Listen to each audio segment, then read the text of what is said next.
How many hits have you accumulated in total? Maybe 50 to 75. Million. Yeah. Do you think anyone can be a DJ?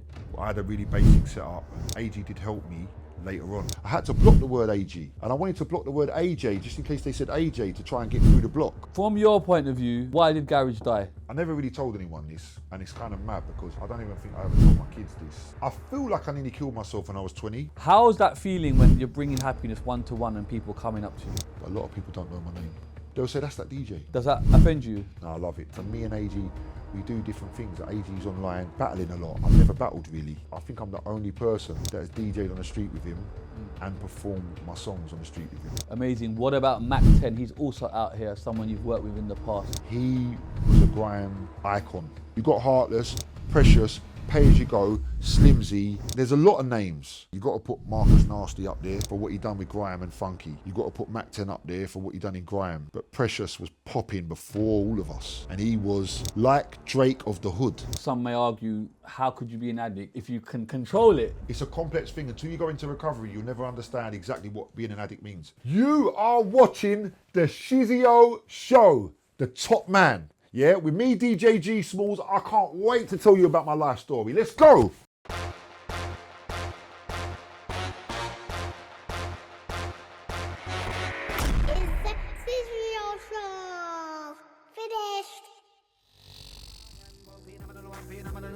Streetlife is the only life that we know. Ghetto life, down in the ghetto we run and roll. No, no, no.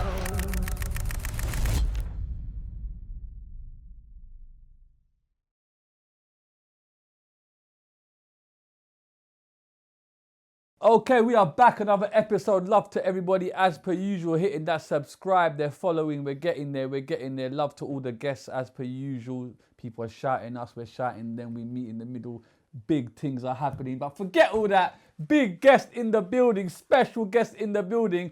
If you thought I was outside, you're definitely wrong, because this brother is all the way outside, trust me. I'm like G Smallz is in the building. Shizzio. Whoa, the Shizzio show. Listen, first things first, you are not fucking small, fella. You're about 6'3", bro. Yeah. So you can't be called G Smallz, bro. What's going on with the name, bro? Do you know what? It's like a play on my actual name. Right. And I was given it by somebody that I used to work with on pirate radio back in '99, and I didn't really like the name. Right. Because I felt that my DJ style wasn't small. But it's a play on my actual name. Right. Are we telling the people we're keeping that as government? You get me? Yeah, I like, yeah, but about like, do you know what? It's a play on my actual name. All right, we'll leave it. And most of my name is within my DJ name. Right. Do you know what I mean? So that's you. What it is. Oh, I hear you. But I think it worked, and I'll never get rid of my name. I'll never change it. Now, bro, it's like and there. It works. Everyone. And it confuses people. It wasn't meant to be like that. Right. But when people see me, they go, "You ain't small." I know. Look, so it don't make sense for people. But it's. So you are what? 6'3"? I'm 6. I think I'm 6'5". You know. Fuck me. I haven't checked. Mad. I'm looking at that, yo, bro. Yeah, I think I'm 6'5". Okay, no, fair enough. Are you well, sir? Yeah, I'm well. Thank you for coming. You're welcome. Do you know what I love about this, and I'm going to be honest here, is like we're getting a lot of people that want to come on the show, and thank you for everybody. So not in an arrogant way, we actually can't handle the log. We got backlog, and it's getting to that point, right? Because, so love the cameraman. He works his arse off. Do you know what I'm saying? But there's certain people that you can't ignore. I've been out. People mentioned your name to me. I've seen you out and about. Yep. I've seen you really grafting, and it's like I can't. You get me? Like the guy is out here, he's doing his thing. There's people that message me respectfully. They want to come on. I want to sound like, but they're not active. It's like they're not active. I understand. You are 10 toes active. Whether or not you sit here or not, you don't give a fuck. You're trying to do what you're doing, and I actually really rate it, bro, because it's like, bro. This man, rain, pour, shine, is out there. I get people messaging me say, bro, it's fucking freezing outside. Look at this brother. He's still outside, bro. I'm like, bro, I have to rate it, bro. So I want to give you your flowers on that aspect yourself, just for actually grafting. Do you get what I'm saying? I'm no measure of whatever, but the fact that like you're undeniable. Do you get what I'm saying? It's like, no, man, we got to shine a light this man's way. Do you know what I'm saying? You got a massive story as well, so we can't just go to like the outside DJ and stuff. We will get there, bro. But just give the people a little background, bro. Born and raised where, man? Ooh, All right, I'll try and do my best. Born and raised in Canning Town. Right. Started DJing, I'd say 96, 97. Started buying vinyl. Yeah. R&B and garage. 96, and I started DJing in 1997 with vinyl, and then I went into the pirate radio scene. Yeah. Deja Vu, very famous. Iconic.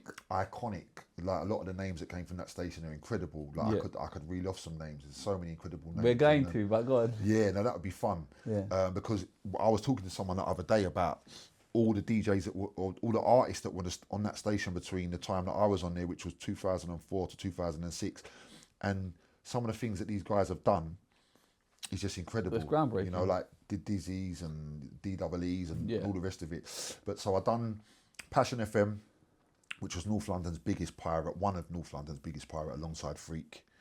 Deja Vu as well. And also I was on the clubs as a kid. I was doing Last Man Standing with Randy C. I don't know if you remember that. I mean, I've done some bits with Randy. And on lineups with Jason K and certain people like that, you know, when I was 17. And just... outside from early. Yeah, just doing my thing. Just break down, prior to that, what was Canning Town like growing up as a kid? Canning Town, boy. Because I'm presuming it's a different Canning Town if you go there now, you get what I'm saying? It is because of the buildings, and it looks a little bit like an extension of Canary Wharf. Yeah, they've kind of gentrified it or tried to, Yeah, some of it. Canning Town growing up was a nice place to grow up. Yeah. It was competitive, as in, like many areas, like, I don't know how it was to grow up in other places, but it was competitive in terms of the fact of, can you fight? Right. Can you fight? That was something that I remember. Right. There was a bit of a vibe on that with certain people, and you met certain, you know, it wasn't everything. There was so much fun. Oh, I had so much fun. Right. But there was a part of that whole who's high up, who can fight who kind of. But I imagine it was like that in many areas. Right. Do you know what I mean? And are you fighting a lot? Not really, no. I mean, I had some bits that happened when I was a kid. Yeah. But I could probably, I could say like maybe in primary school, maybe 10, I might have had 10 scraps. Yeah. 10 to around 10, because I could kind of remember, maybe 10, maybe 15 things that happened. But are you kind of outside a lot as a kid? Every day. I was out. It makes sense, innit? No, it's true, but the people don't know that because kids these days don't go out, bro. Nah, they don't. So they watch this and think, outside every day? Yeah. Fuck that. Yeah. Do you know what I'm saying? It's Yeah. a completely different world then. Yeah. But you're out every day.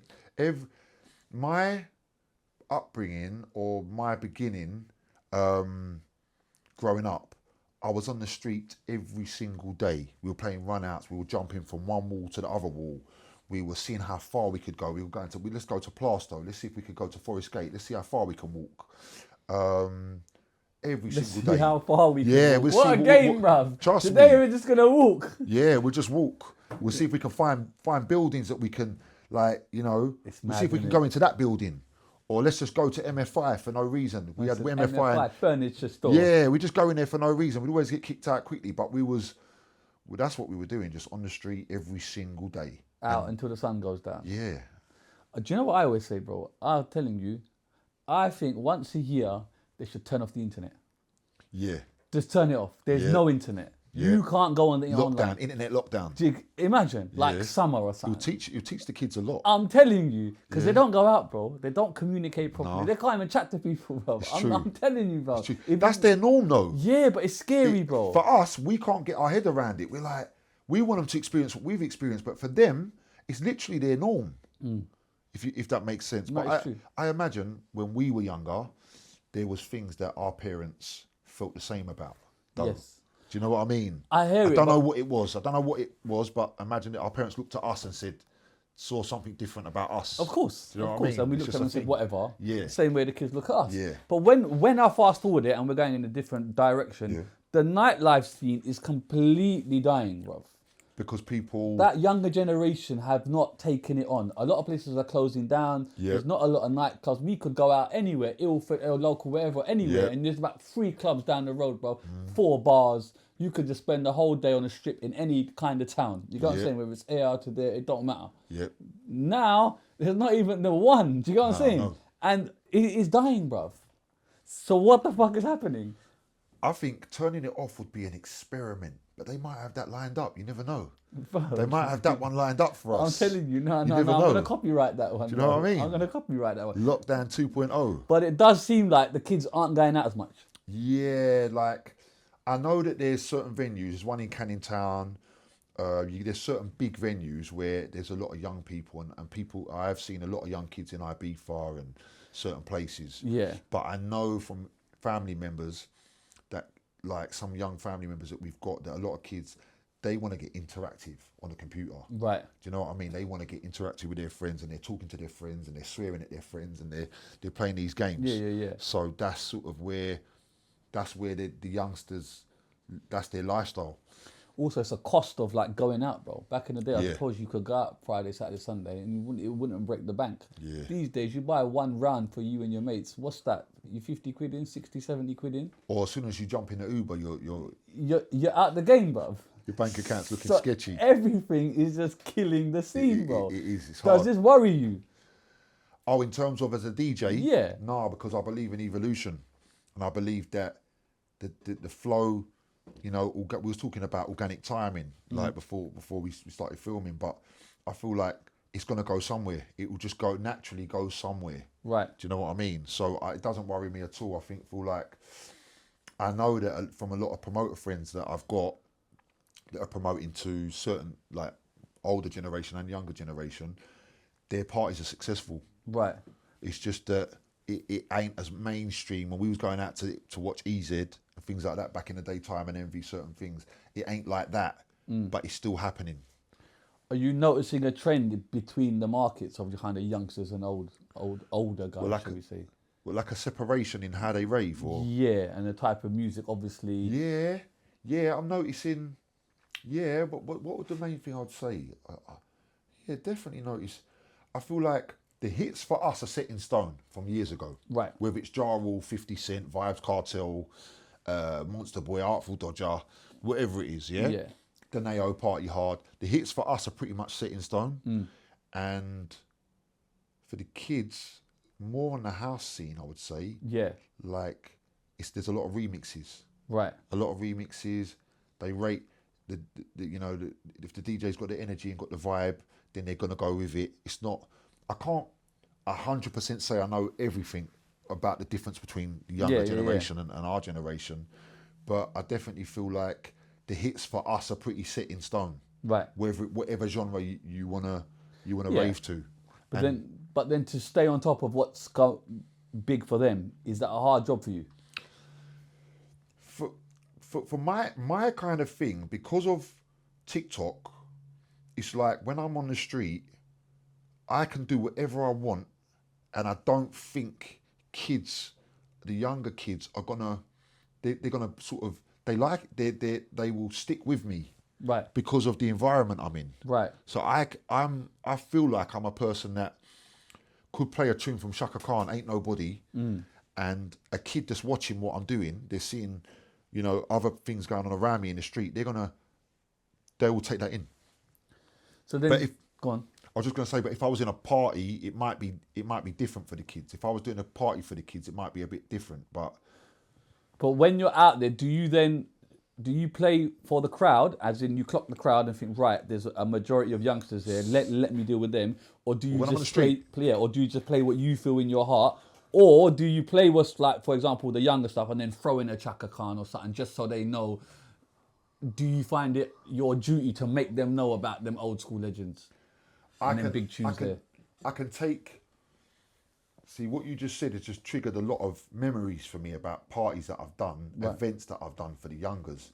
Sometimes I've gone 2000s and the kids have gone crazy. I've gone Drop It Like It's Hot, Blue Cantrell Breathe, Right. Kanye All Falls Down, Yeah. Next Episode Dre, Right. TLC Scrubs, and they go nuts. And Right. sometimes with some kids, depending on where you go, you can go Queen, We Will Rock You. Yeah, you can go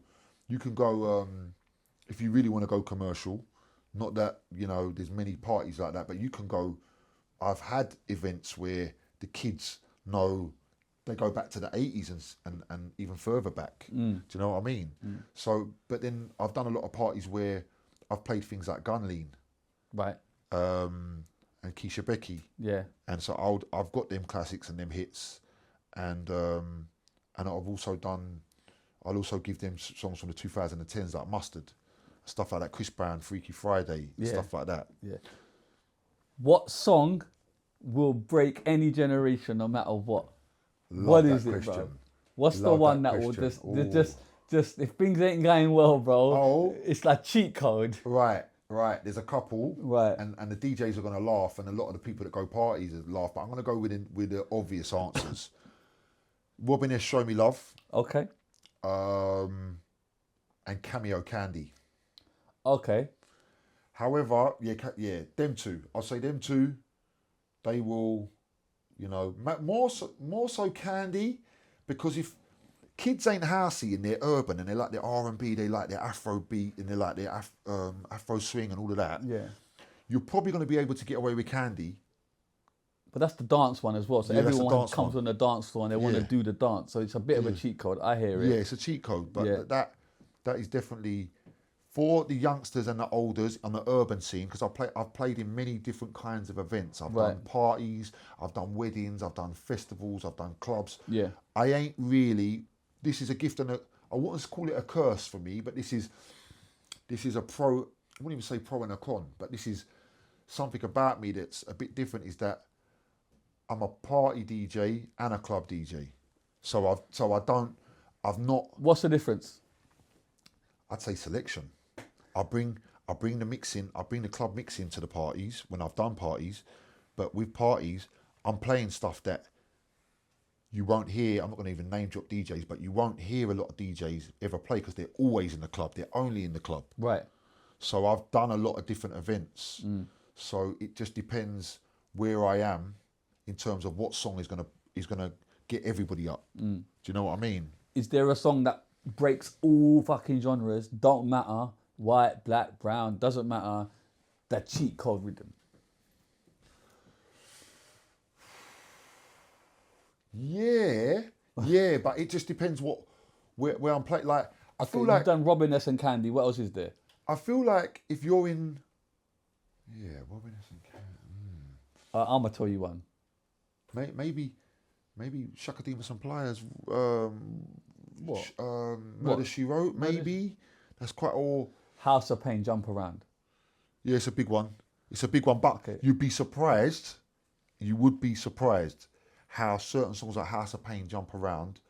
I can't even think off the top of my head of other songs. Right. But you'd be surprised how they don't get the love that we would expect them to get in every situation. Bon Jovi, Living on a Prayer. They're definitely in a Classic. Definitely, especially towards the end of the night. Yes. Towards the end of the night, because people ain't got their inhibitions are gone. Yeah. And they trust the DJ. They've got to a certain point. You drop something like Living on a Prayer, it's definitely a classic, and it's definitely Summer of everybody going 69, right? I've only just found out about that song What last year the or fuck? 2 years ago. No way. Someone mentioned it to me 2 years What? ago. I know. Where And have you been? I don't know why that slipped through the net. Brian Adams. Like, that's Brian Adams that done that song. yeah. I didn't. That song just slipped through the net for me. Wow. Yeah, but I have played it a few times. Wow. But definitely, the Bon Jovi, Living on a Prayer, it will get them up. But I would take my time until I get to a song like that. If I was doing a party. If you had one song that you could only go and play that will bust up the dance, what is that song?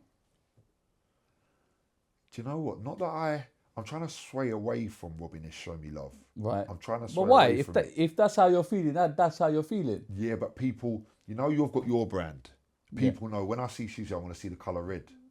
Right. When I see Shizzio, I want to see his hair. Right. You're a cheeky chap. You're like, they know what they're going to get with your brand. Right. I want to start tailor making my brand a bit so that. Okay. Do you know what I mean? Taking G Smallz out of it, just for any DJ. Robin S. Show Me Love. I feel like it is the number one.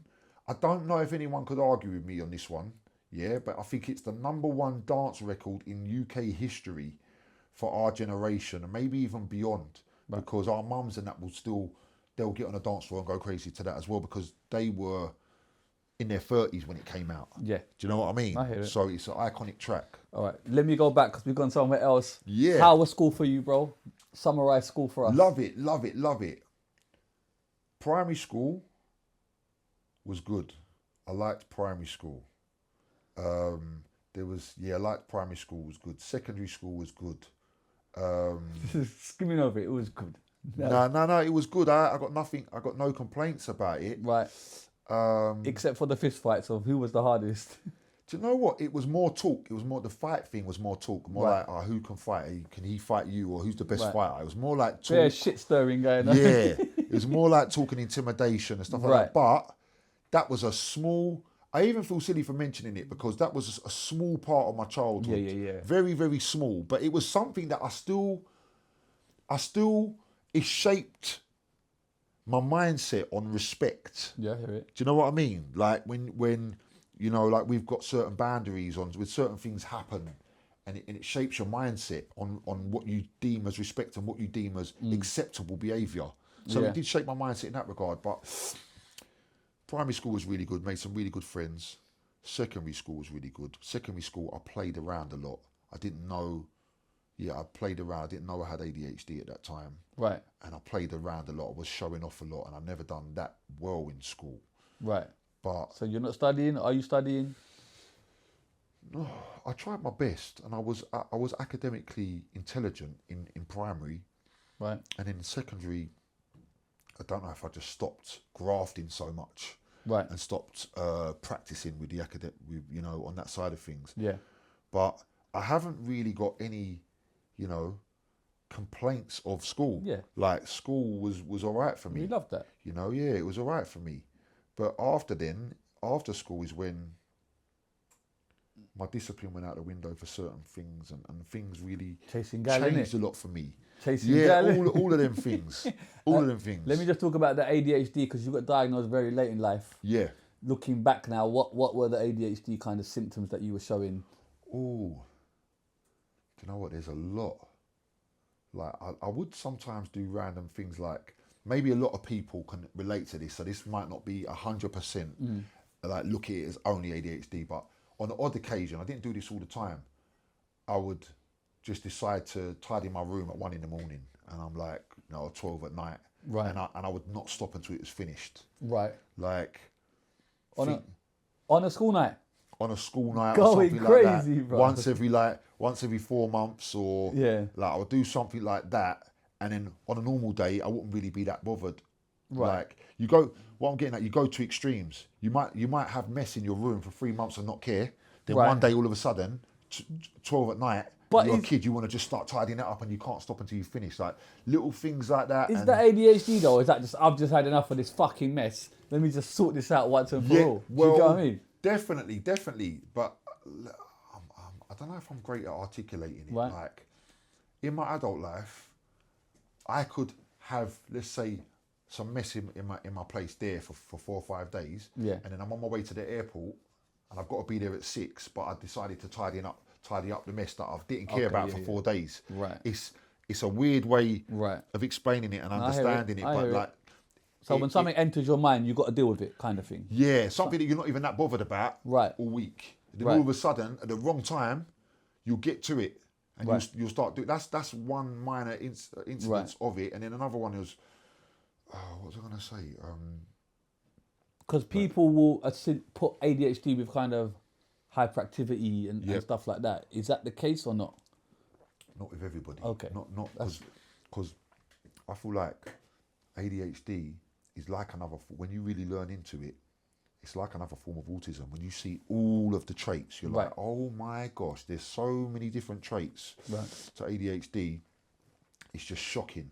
Right. Even I heard it similar for dyslexia. Right. I thought that was just you can't read or you can't write, but there's other, with dyslexia you can't explain and articulate yourself. The story comes out in a different order sometimes to some people, but ADHD, yeah, complex. I'm still getting my head around it. Right.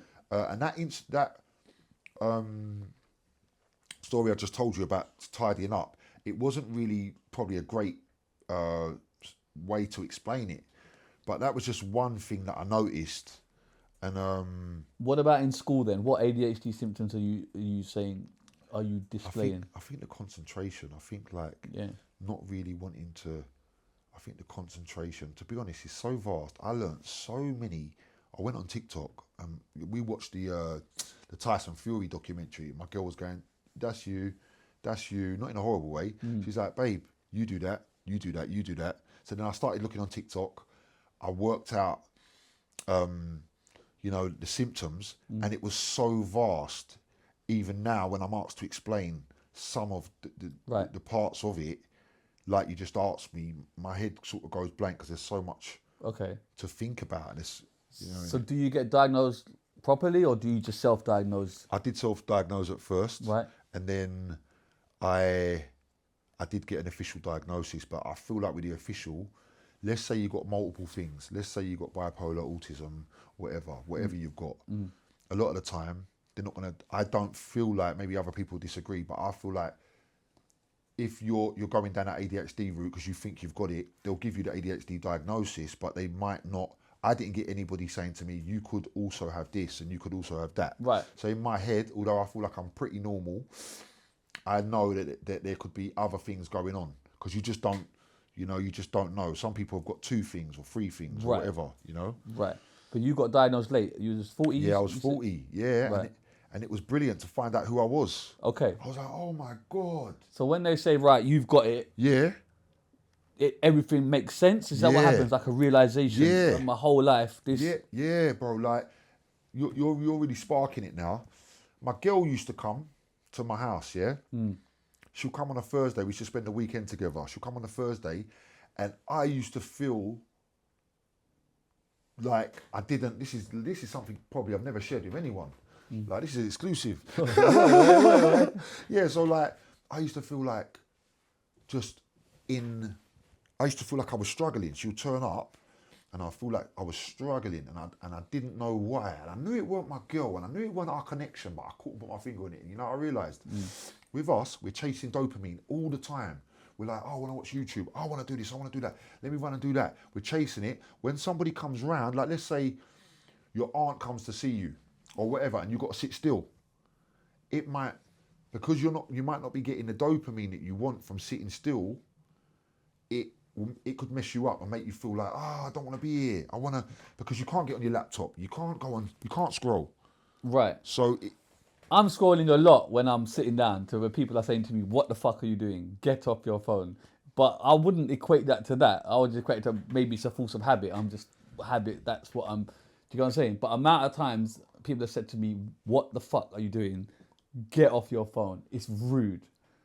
And I'm not even trying to be rude. I think it's, for me, I feel like it's just force of habit. I don't know what it is. I'm not really looking at it. I don't know. No, you're not really that focused, but it is a force of habit. But also, I'm still quite present in the room. Yeah. I have this ability where I know what you're saying, but because I'm not giving you that, perhaps it comes across rude. But I don't know if I would equate that to what you're saying. Well, do you know what? All I can say, definitely look into it. Not because I think you've got it, but definitely look into it because it's a very, what's the word? Not for everyone, but it's interesting to look at these things and just to see the little clips. I'm not saying look at a whole half an hour video, but go on there and type in ADHD. You might get certain people from down the road or wherever they live, and they're giving you the top 10 symptoms of it. And you might say, oh, right, yeah, I'll do that. Or I don't do that. Or I'm definitely not because I don't do that. Right. But with the scrolling thing for me, it's dopamine. I realise now that I'm like, all right, organised music. All right, now I've got to go on the street. Oh, now I'm scrolling. Now I've got to send out 10 voice notes. Now I'm driving somewhere. Now I've got to, like, I always want to keep like chasing. Sounds like a life of a hustler, you get me? It is as well. That's getting shit done. That's why it's hard to identify. Right. When you get diagnosed, do they give you medicine? What is it like? What does that, because part of me feels like, all right, let's say argument's sake, I go down that route and I get diagnosed and I go, okay, that makes sense. That's why I did it. Does it actually change anything going forward? No, you're still going to be you. You're still G Smallz. You're still going to do it. So part of me thinks, what does it matter? Okay, you got a tag on you. Boom, you're tagged now. What in the reality of life, what does that mean? I love that you asked that question because some people will get 60 and say, I don't need to diagnose myself now, I'm 60, yeah? But the way I see it is I can be a better partner, a better dad, about everything because I know now what my superpowers are and what my weaknesses are through looking at the symptoms. Other people saying, oh yeah, we do this and we do that. And I'm like, oh yeah, I better not go out and do a show on the street before I've got that event tonight because I don't want to socially overwhelm myself. Right. Where I go in myself. Makes sense. And I'm overwhelmed. So learning about yourself, you can then, because I know I've affected people around me because I didn't know what was going on for me. And I might have had a meltdown, I might have had burnout or I was having a meltdown or whatever has happened. And I'm affecting people close to me because I don't know what's going on. So when you know who you are and you know what triggers you and you know why you're doing things, you can crack the code and say, all right, well, my mum's got an important dinner tonight. Let me try not to do this. Let me watch out for that.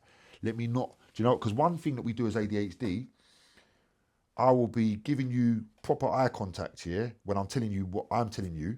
And when you start talking, I might start just like, and I know a few people in my life that do that. I'll be listening, but then I might subconsciously look away or grab my phone or, oh yeah, did you quickly remember to tell my daughter to shut the door? Right. Or that's another thing that happens. So when you know all these things, you can see it in other people. You don't get upset. You're like, oh, yeah, do you know what I mean? And do you know why I'm smiling? Because I sit with guests sometimes and they do that. Yeah, but I don't say nothing because he even knows. Like there'll be guests that not really but they're listening, but they're over there somewhere. They're not. It helps you forgive people. But now, is it like my duty to ring them and say, bro, I think you need to... I think so. Do you get what I'm saying? Or will a man get offended? Right? He's laughing because he knows. But do you know what I'm saying? You might want to get that. Like, hi, this is Dr. Shizzio. Yeah. And I feel like you might have, ADHD. Yeah, exactly. Would you go down the actual medicine route? Do you think prescription drugs is a thing for this? Or do you think it's a bad thing, bro?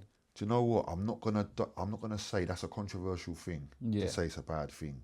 I'm not gonna say it's a bad thing for other people's. Like I wouldn't tell another person how to live their life because it's controversial. Do you know what I mean? Me telling you not to do something, but for me, I know I've got many reasons why I would and could never put. I wouldn't even really take a paracetamol at this stage in my life, and maybe we'll get to the reasons why later on in the. Well, let's do it now, bro. Chat, why wouldn't you take a paracetamol? I don't believe I've had a drastic life. I've had a drastic period of my life where I had problems with substances. Right. Yeah? Yeah. So I just don't believe, I'd rather face a problem head on than use something to suppress it. Right. But go on. No, that's what I was going to say. I just but don't for believe argument's sake, if you've got a headache. If it's really bad, I would. Right. But that's very, very rare. My mum knows that. My mum will say to me, "Oh, just take a paracetamol or whatever." But I will only do it if it's really, really bad. I just would rather sit with it. I don't really want to put chemicals in my body anymore. Right. Because you've gone down that route of maybe abusing chemicals. Yeah, and because I just feel like I'm running. I feel like it's a form of running, and I can handle quite a lot. If I was, let's say, going to do a big event and I was in bits and I knew that I knew that me being on stage for 4 hours or 1 hour or whatever would be really, really challenging. Yeah. Then I would do it. Right. But other than that, unless it's drastic, I wouldn't. Okay. Right. In school, do you know you want to be a DJ? When do you get the love for this DJing? Love that question.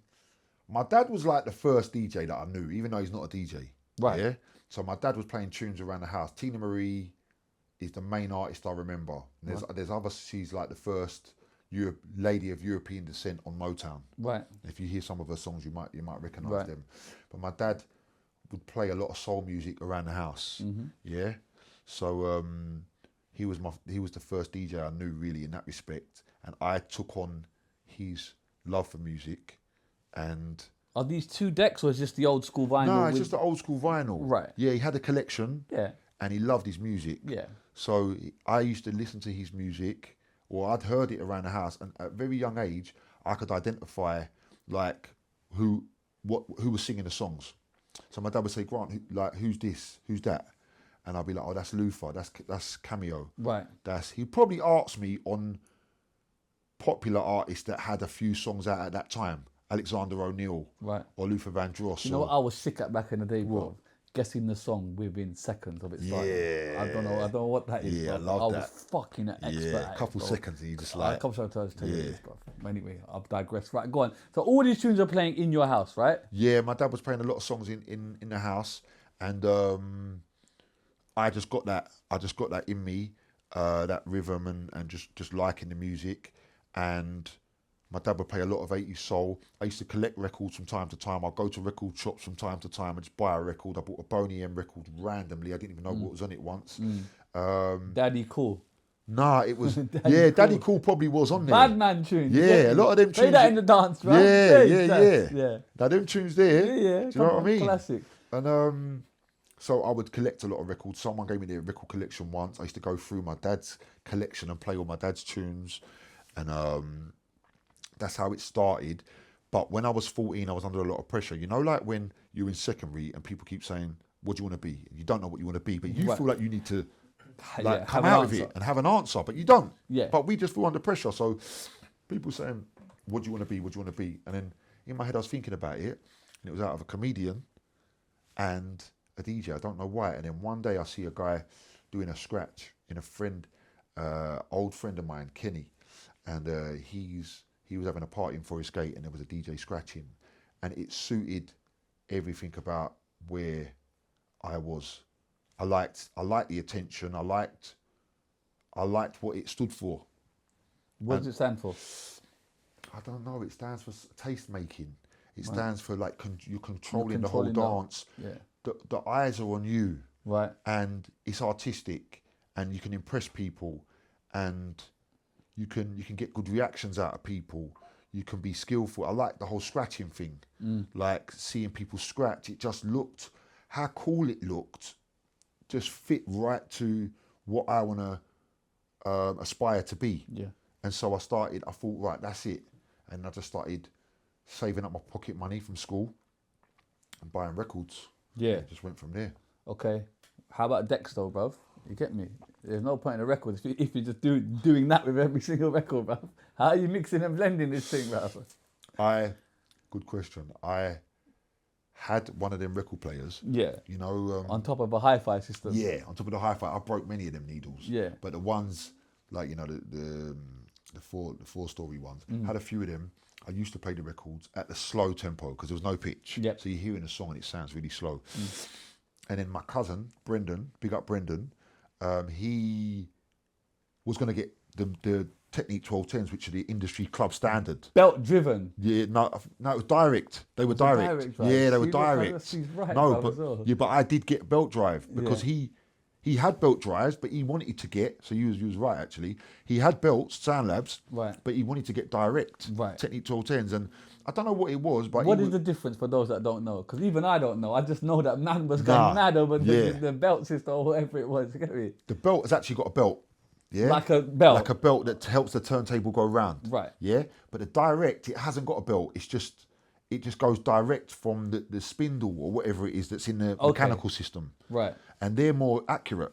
Okay. They're just, the direct's more accurate than the belt. But in theory, if you can mix on the belt, then you can mix anywhere. If you can mix on the belt, you're probably more intuitive. You're probably more skilled. Right. That's what I'm saying. Yeah, but when you jump from brand to brand, when we're talking about vinyl players, the mechanical system still feels different. So unless you're really, what's the word? You're intelligent and you can learn the way that the system plays, you're still going to have to adjust. Right. I had to adjust. Do you know what I mean? I had to, because there was guys that in my neighbourhood that knew how to DJ on the 1210, so I had to graduate to get to understanding how the difference between the two, and there was a big difference because the 1210 was a heavy plate. The Sound Labs I was using, that was just light. That was just, right. You know. Are the Sound Labs your first decks? First decks, Sound Lab, gave my cousin 80 quid, and he gave me them and some records, and that started me off. I didn't know where to start, but they were my first decks, and I had them for a few years, and they got me a kind of reputation within the neighbourhood. Right. Like within my borough, Newham, sort of, you know, a lot of the kids that went to Bonds and maybe some in Woodside, definitely some in Eastleigh. You know, I got a bit of a sort of buzz around me. Yeah. In certain areas in Newham. What was the first song that you mixed? We were like, holy shit, I got this. You get me? Do you know what? I can't answer that question too accurately, but there was things I did because I was like the DJ for the crew. So I was the only DJ in the crew. Right. And we would listen to pirate radio, and I would go to the record shop, Rhythm Division, that was one of the iconic record shops that was the beginning, helped the group. They were a big part of garage scene and grime scene. Yeah. I would go to Rhythm, I would get some of the classics that we'd heard on radio, and I'll just play them. But I had a mix where I'd mix Drew Hill, Tell Me, the vocal. The old school, the old school the one. R&B one, the yeah. R&B one with them two Destiny. So I would just play That's the vocal. the next. We were doing things like that, but Next we didn't know. BPM change. It was, Right. but we didn't know. I didn't know about Fonty yet. Right. So I was doing that. Man did his own Chris Yeah, biscuit. Yeah. But I didn't know, actually, I did know about Fonty, but I didn't know that Fonty was doing that yet. Yeah, I hear you. I found out about Fonty somewhere in my timeline, Yeah, I know what you but mean. I didn't know that Fonty was on doing that either. Yeah. But I was just mixing records together and just thinking, all right, well, what does that go with that? Do you know what I Right. mean? So I done a Drew Hill, Tell Me, there's just the vocal. I'll play the vocal, Tell Me. Oh, what, the acapella? Acapella, Right, and then I would okay. chop into it, like a little bit, and then eventually when the tune drops, I let the whole thing play together. Right. So I had that mix, and my crew used to go crazy out the window to that. Right. I'd show them, look at this mix, and they were like, do the Drew Hill one. Right. So I had that, and then I had another one where my mum had a record that sounded. It was a guy speaking from a storybook. Right. He was speaking in like a Shakespearean accent. Right. All Shakespearean words and phrases, and I put that over the top of like Until Mob Set You Free. Right. I know about Entrance Set You Free. Set You Free. Right. Set You Free. Yeah. If you hear the song, you Yeah, know right, it. Yeah, old school garage. So I had that little mix. I had a few mixes that were signature mixes for me. Right. And they're the ones that I can remember. Other than that, I couldn't tell you like really other song mixes that I've done, but they're the main ones that I remember. How long would it say it took you to? To learn how to mix. Yes. You know what? It was Winston, Kiss 100.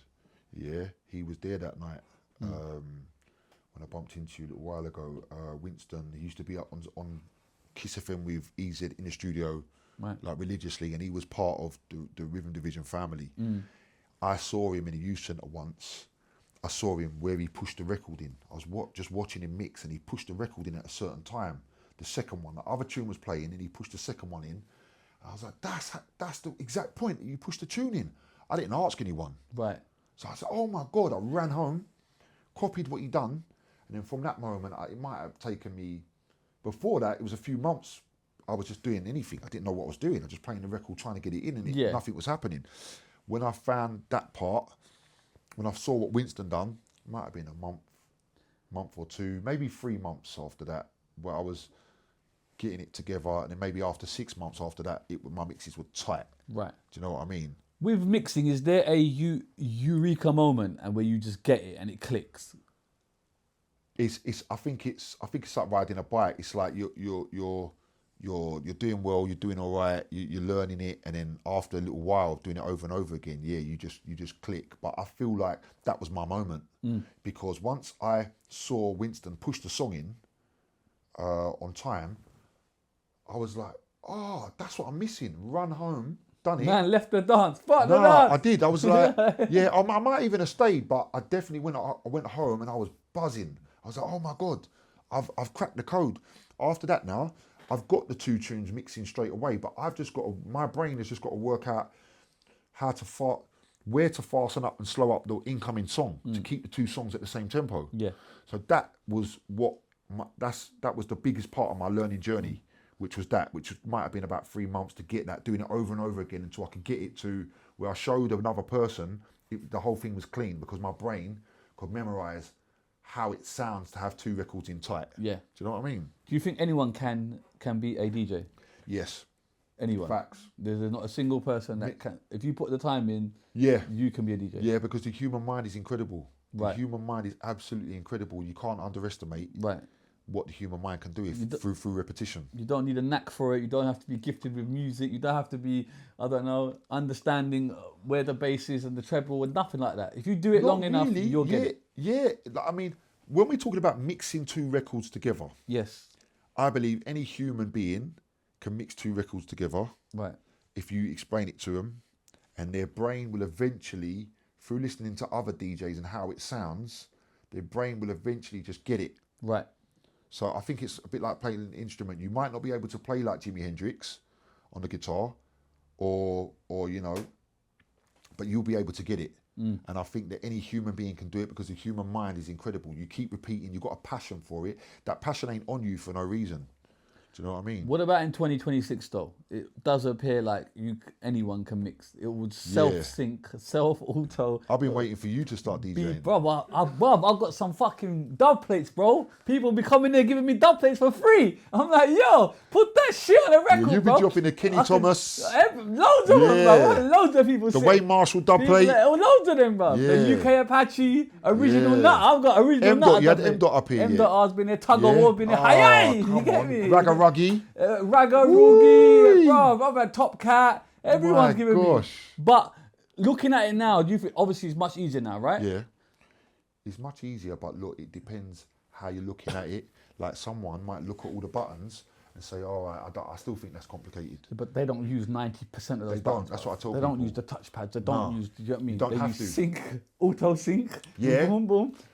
True, but even with sync, right, what people don't really talk about is that your brain still has to get used to keeping the mix sort of tight with sync, even though the lines are lining up, so you can look at the lines and you pretty much know that the mix is tight when you line the mix up, because you can see the lines lining up. But even sometimes there, if you want to mix tight, you can still make mistakes with sync, because you make mistakes if you're not watching the lines. Is that if the you're wrong watching one? the lines, you can. Is that the wrong way to mix? Because you're now not mixing with feeling, you're mixing visually. You're trying to line up two lines. It's become a game. Yeah. It's like a console game. Like It doesn't Tetris. matter about the music. Tetris Let me mixing. just line these two up. Boom. Like you're not feeling it. No. How does that make you feel? I totally get you, because with EZ, when he was mixing back in the day vinyl, Freak FM or Kiss FM or whatever you want to call it, there was a feeling, there was a stamp, there was a rhythm, there was an identity. Yes. Yeah? And there still is with, let's say, Pioneer or Apache, or, you know, like there's a lot of DJs where there's a rhythm. Yes. Yeah, you can hear the stamp of the timing and whatever. But what was your question? Did I think it ruined it? Yeah, because now there's not a feeling in DJ. I don't know. It's like they're just lining up you're lining it up. Do you know what? And it's a bit of a cheat code, because now you're right. Someone like me could say, bro, I've got a bit of a show going on here. Why don't I go and DJ and be DJ Shizzio and do that? You know what I'm saying? And it's like, I haven't done the bedroom, I haven't put in the hours, I haven't done nothing. And now I'm gonna go and use my whatever, let's for argument's sake, I'm somebody, whatever, I could use my phone and be a bigger DJ than the man that's fucking done the belt driven and has done it that way. But you know what? I got to be honest with you, yeah? If you did that, I would think he's a businessman and he moves in terms of business. Yeah. I totally understand it. That's kind of how Arnold Schwarzenegger went from, all right, yeah, I'm a bodybuilder, now I'm going to be a film star, because he already had that. Yeah. There's been people in history that have flipped it, like Kanye. People didn't believe in him when he was rapping before. Yeah. That they talk about that in the Rockefeller camp, they didn't really believe in him. So, like, I feel like a lot of business people, they used their previous platform to jump to another platform. And if you're a business person, you can succeed in any field. And I don't hate. That's like Charlie Sloth, sorry to interrupt. Charlie's a good friend of mine. Charlie was a rapper, you get me? He was never a DJ, bro. Wow. He was a rapper first. Yeah. It's only because Semtex was giving him the shows when Semtex wasn't there to cover him. Yeah. But he was known as a rapper. I didn't really know He was known as a rapper. And that's how he got into DJing. Some of the most wildest, biggest people, like Celeb Black was a singer. She become one of the biggest. I love Celeb Black. Yeah. She become one of the biggest presenters. Yeah. Ant and Dec were actors. They were in Biker Grove. They were singers as well, innit? Oh yeah, they done rappers. the Let's Get rappers Ready as to Rumble, well. yeah. So they went through it all. No, it's true. Even some session guitarists, like they were in bands, or they played for Michael Jackson. What was it? I can't remember the name of the band. Right. But there was a band called Toto. That's it. Yeah, called Africa, Toto. yeah, Toto, yeah. Yeah, I think they've done a song called Africa. They were all session guitarists. They played on MJ's Thriller. They wrote Human Nature as well. Yeah, they wrote Human Nature and all of that. So these are things that are behind the scenes. So I would never look at someone and go, oh, look, they're DJing now or whatever, because like Paris Hilton, when she started DJing, it's just like, you know, you might think to yourself, I'm getting booked twice a week in, you know, 100 miles down the road. But if I evolved and I started DJing, like maybe I could get booked 5 times. I could do 2 acting jobs. Got one's DJing. But maybe he was a DJ from before, Craig Campbell from Red Wolf. Right. Maybe he was a DJ before, but he realised, oh, you know what, I don't want to go to the studios in Manchester and travel from London every single day. Let me just start DJing. Or he probably was DJing from before, but if it makes sense, go for it. So you're not mad at it? Definitely not. It's a business move. DJ Shizzio available for bookings. Yeah. Get at me, you Yeah. get me. Book Yeah, him, man, book man, him. I got a hell of dub plates, bro. You know what I'm saying? Okay, cool. You were talking about a crew when you're DJing. What is this crew you formed? You said when I was doing my mixes. that was like my street friends. Okay, Like wasn't my it friend- wasn't an official crew? Wasn't well, we called ourselves. You know, when you're kids, you call yourself. You got names. Right. We're from Canning Town. We was known as CT Crew in our time. right, Yeah, and that was just my group of friends. right. Do you know what I mean? And shout out CT Crew, big up everybody, Topsy, Double T, Linton, Yellow, Ratty. There's so many names. But yeah, so that was just my crew. Okay. Big up Jermaine and Jerome. Right, so you're mixing at home, you're getting bigger. When do you start taking this out? Like, yo, I could do this. All right, I think the very first start, my dad was a big help. Yeah. My dad was a big help because he got me in touch with, he worked at Terminals. He knew... Terminals, the he club? worked at, Terminals. Wow, okay. Yeah, Farringdon. He was head doorman. Oh, come on. For about 3-4 years. Right. Head doorman. He knew a DJ called Richie M. Richie M's a house DJ. He's done forward motion. He does a lot of stuff with Centre Force, Clockwork Orange. Right. He's connected with a lot of guys like in the house scene. Yeah. Richie M brought me on to Passion FM. Right. Richie's still doing his thing, big up Richie M. And he brought me onto Passion FM and I went on there and started doing things. However, my first ever show was with Grime DJ Mac 10. Right. He used to be called Naf Ramsey. Right. And my first ever time on radio, I think, was on Magic FM, Boxing Day, 1998. Right. And I was called up to go on there with him, done a show with him. And then after that, I got my regular show on Passion. I was on Passion for 4 years. Right. And then during that time, I'd done certain clubs. I'd done Fabric. I'd done Fabric. So you're on radio first? I you think say? I think I That was your on radio break. first. Right. Yeah, and then I started doing clubs. I done Fabric. I done Sound Republic. Which Sound Republic. Yeah, do you remember Boy, that? Leicester Square. And then there was a little bar called Sound. Yeah. So I don't know if there was 2. Yeah, I hear it. I remember. I think Sound was near Equinox and all that, Capital Club. And yeah, all near that. where the M&M shop is, Yeah, down the side of the yeah, M&M yeah, shop. yeah. China, I think it's Chinatown. Yes, then there's a lift. Was there a lift to go up? I done. Or was that I Sound done Republic? one at the. I think there was 2. Right. And I done the Sound. It was at the side, Yeah, little small There's place. a cinema there now, I think. Yeah, I'm not. I Right. know it's next to the M&M building. Yeah. But I done Sound. I done Fabric quite early. How old are you? when you- 17. Right. Yeah, 17. I done Fabric. I done Legends a couple of times. There was a list of places that I done Bagley's in Film 2000. studios. Yeah, 2001. I done Opera House quite a few times. Right. I don't know if I done EQ, which was Powerhouse. I might have done that once. Right. But I know I done Legends, and I done a lot of places that, like all around. There was Cotton Club. Right. Cotton Club, Stoke Newington. Right. That's where I first met Dog Tanyan, because Yeah. he was there every week. Right. Mac 10 used to be with me then. Yeah. There's another DJ called Jerry Rankin who performs for Back to 95, good friend of mine. He used to be with me then. So I've done a lot of places when I was a kid, Right. like all over the place. And you're like comfortable with it. You're not. Yeah, You're I not was- like, yo, this crowd is like. You know what I'm saying? You're not nervous or anything like that. No, I was I done that's it. I done the carnival as well. But there was a big garage stage Right. where they done It's a London thing. They filmed the Scott video. Garcia. Yeah, they filmed the video on that particular stage. Oh, sick. And I done that Are you stage in that as video? well. I don't think so, but I was there on that day. I Right. don't think you could spot me, but I was there on that day. I was there the whole day. Right. So I think I was there when they shot that. But you're confident with it. Confident with it. Whatever sound system, I was just however big the sound system was, I went in there with a Mike Tyson Attitude.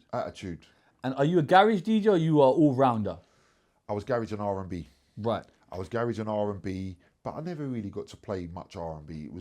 That come around. I got my name in garage. I think garage was the big. Yeah, it was the main thing. That was the thing that swept the. You know what I mean? That was the genre. Yeah, that was the genre. What are the biggest garage records of all time? Top 3.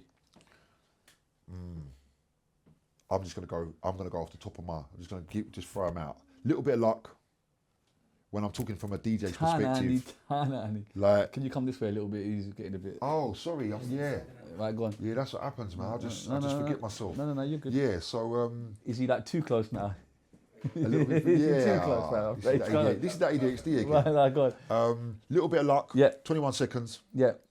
It's from Soul Solid Crew. Yeah. And what else, man? Shall I just go with Kelly LaRock, My Love? Or Monster Boy, Sorry? Okay. Maybe Craig David Rewind. Well, I said 5. Sorry, I got okay, greedy. he's at the top 5. Yeah. Okay, you're a garage guy. You're busting up the dance. You got on radio now. Yeah. Have you got the name now or not? I got given I was Mr. G at first. Mr. G. Yeah, Right. and then I realised there was a house guy called Mr. G, and there was an MC on Magic FM called Mr. G. Big up Mr. G. Right. But at the time, Name's taken. Yeah, like the name was taken. But at the time, I was upset that somebody else had my name because they wouldn't let me go on. They were giving me problems on Passion FM because I was using his name. Right. So I was a bit upset about that. But was he there first? He was there first. Big up Mr. G. I don't know where you are now. I heard he was from Edmonton. Right. And I ain't seen him, heard from him or anything. I know that there's people that know him, but big up yourself. And I was upset about that. So then there's a guy called Mr. Arcos. He's a house DJ now, lives in Ibiza. He called me and he said, look, you got to change your name. He said, why don't you call yourself G Smallz? And I don't know if he knew my surname or anything like that, but he knew that was a play on my name. I don't know if he did. He must have, bruv. He might have, someone might have told him. Right. Like Richie M might have told him. Right. And I just accepted it. But now I wouldn't have it any other way because it kind of sounds a bit like Biggie Smalls. Yeah. And it was chosen for me. I didn't choose it. And the best thing, we were talking about timing earlier. Sometimes like let things be organic. Big facts. Do you know what I mean? Just let them be organic and don't try. And we was also talking about like how we're not like forcing things. Yeah. Let things be what they're going to be. And let things just, the timing happen how it happens. So I just accepted that name and now I'm happy with it. So on radio, are your presenting skills going up as well? Because you're a good presenter on the mic as well. It's not just about the music. It's about hosting. And that's an art form in itself. Are you developing that on radio? Definitely. But one thing I will say, I don't know how important this is, I didn't understand that in a club, they have uniform bangers. Yeah? Now, just because me and you like a tune on the radio, yeah? Whatever tune it was, it could have been, I don't know, whatever tune it was. It doesn't mean to say you could, and all of our friends love it, and the whole roads love it, and it's a banger on Pirate. It doesn't mean to say you can take that tune into a club and that tune is going to rock the club. And that took me I think it was really truly understand that was about a decade. Because I was a record collector, I was a mixer, I was a DJ, I was a selector, but I didn't understand there's a formula to being a successful club DJ. I didn't understand the formula of being a club DJ until 2000, to the end of the 2000s. What is that formula? Timeless classics and tracks that are known to be hits on the club scene. So say you're going clubbing and you're hearing, let's say you hear Monster Boy, I'm Sorry, from Denzi, and you hear General Levy, Incredible. Yeah. And you're seeing people go crazy. You're going to start to see, when you're going clubbing, you're going to start to see people go crazy to certain tunes, and that is the formula. But I would have thought if something's that big on the streets, that would transcend into clubland. That's exactly what I thought. but it isn't always so. Okay, name me a typical song that was banging on the streets Mate. and did not transcend in the clubs. Mate, I get this. I got it twice last week. Someone from, I don't know if we're the same age. I'm guessing we are. I'm a young boy. Go on. No. Young boy. You're younger than me. Young boy. Go on. Like, there's a lot of... 05. It's 21. Yeah, there's a lot of tunes that, from back in the day, that let's say if I try to play now, right. they in a club, they like, let's say something like, is it Goodbye, Robbie Craig? Don't know. Goodbye, Robbie Craig. When you hear it, you'll know it. Right. Steve Gurley, Goodbye, Robbie Craig. Right. Robbie Craig's a legend. Yeah. That song is not commercially for the clubs. There's a lot of most garage, and I feel bad even saying that because Robbie Craig is a legend. And like, if you played Woman Trouble, It's over. Game over.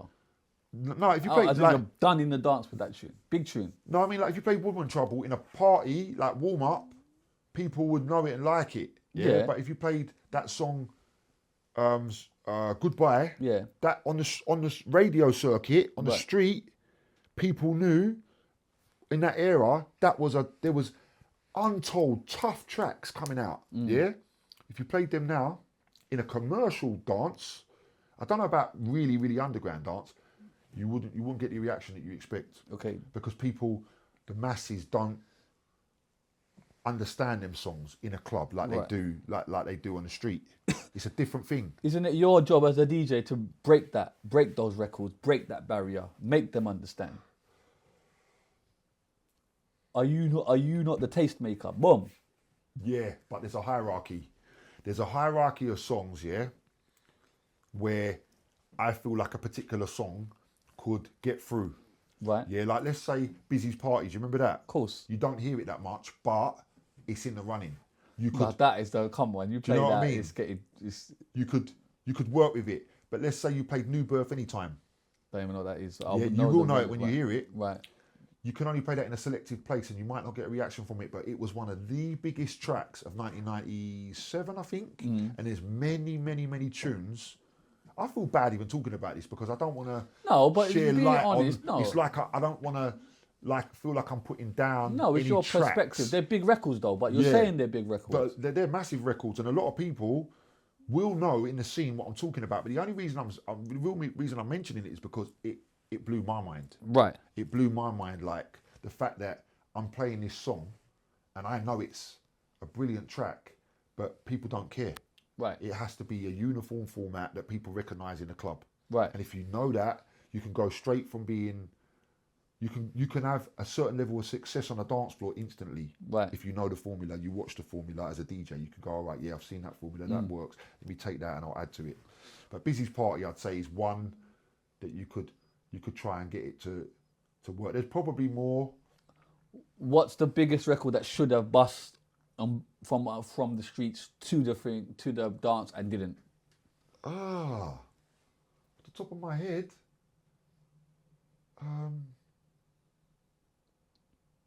there was. Oh, no, Celebrate Life Brass Tooth. Did that go in it?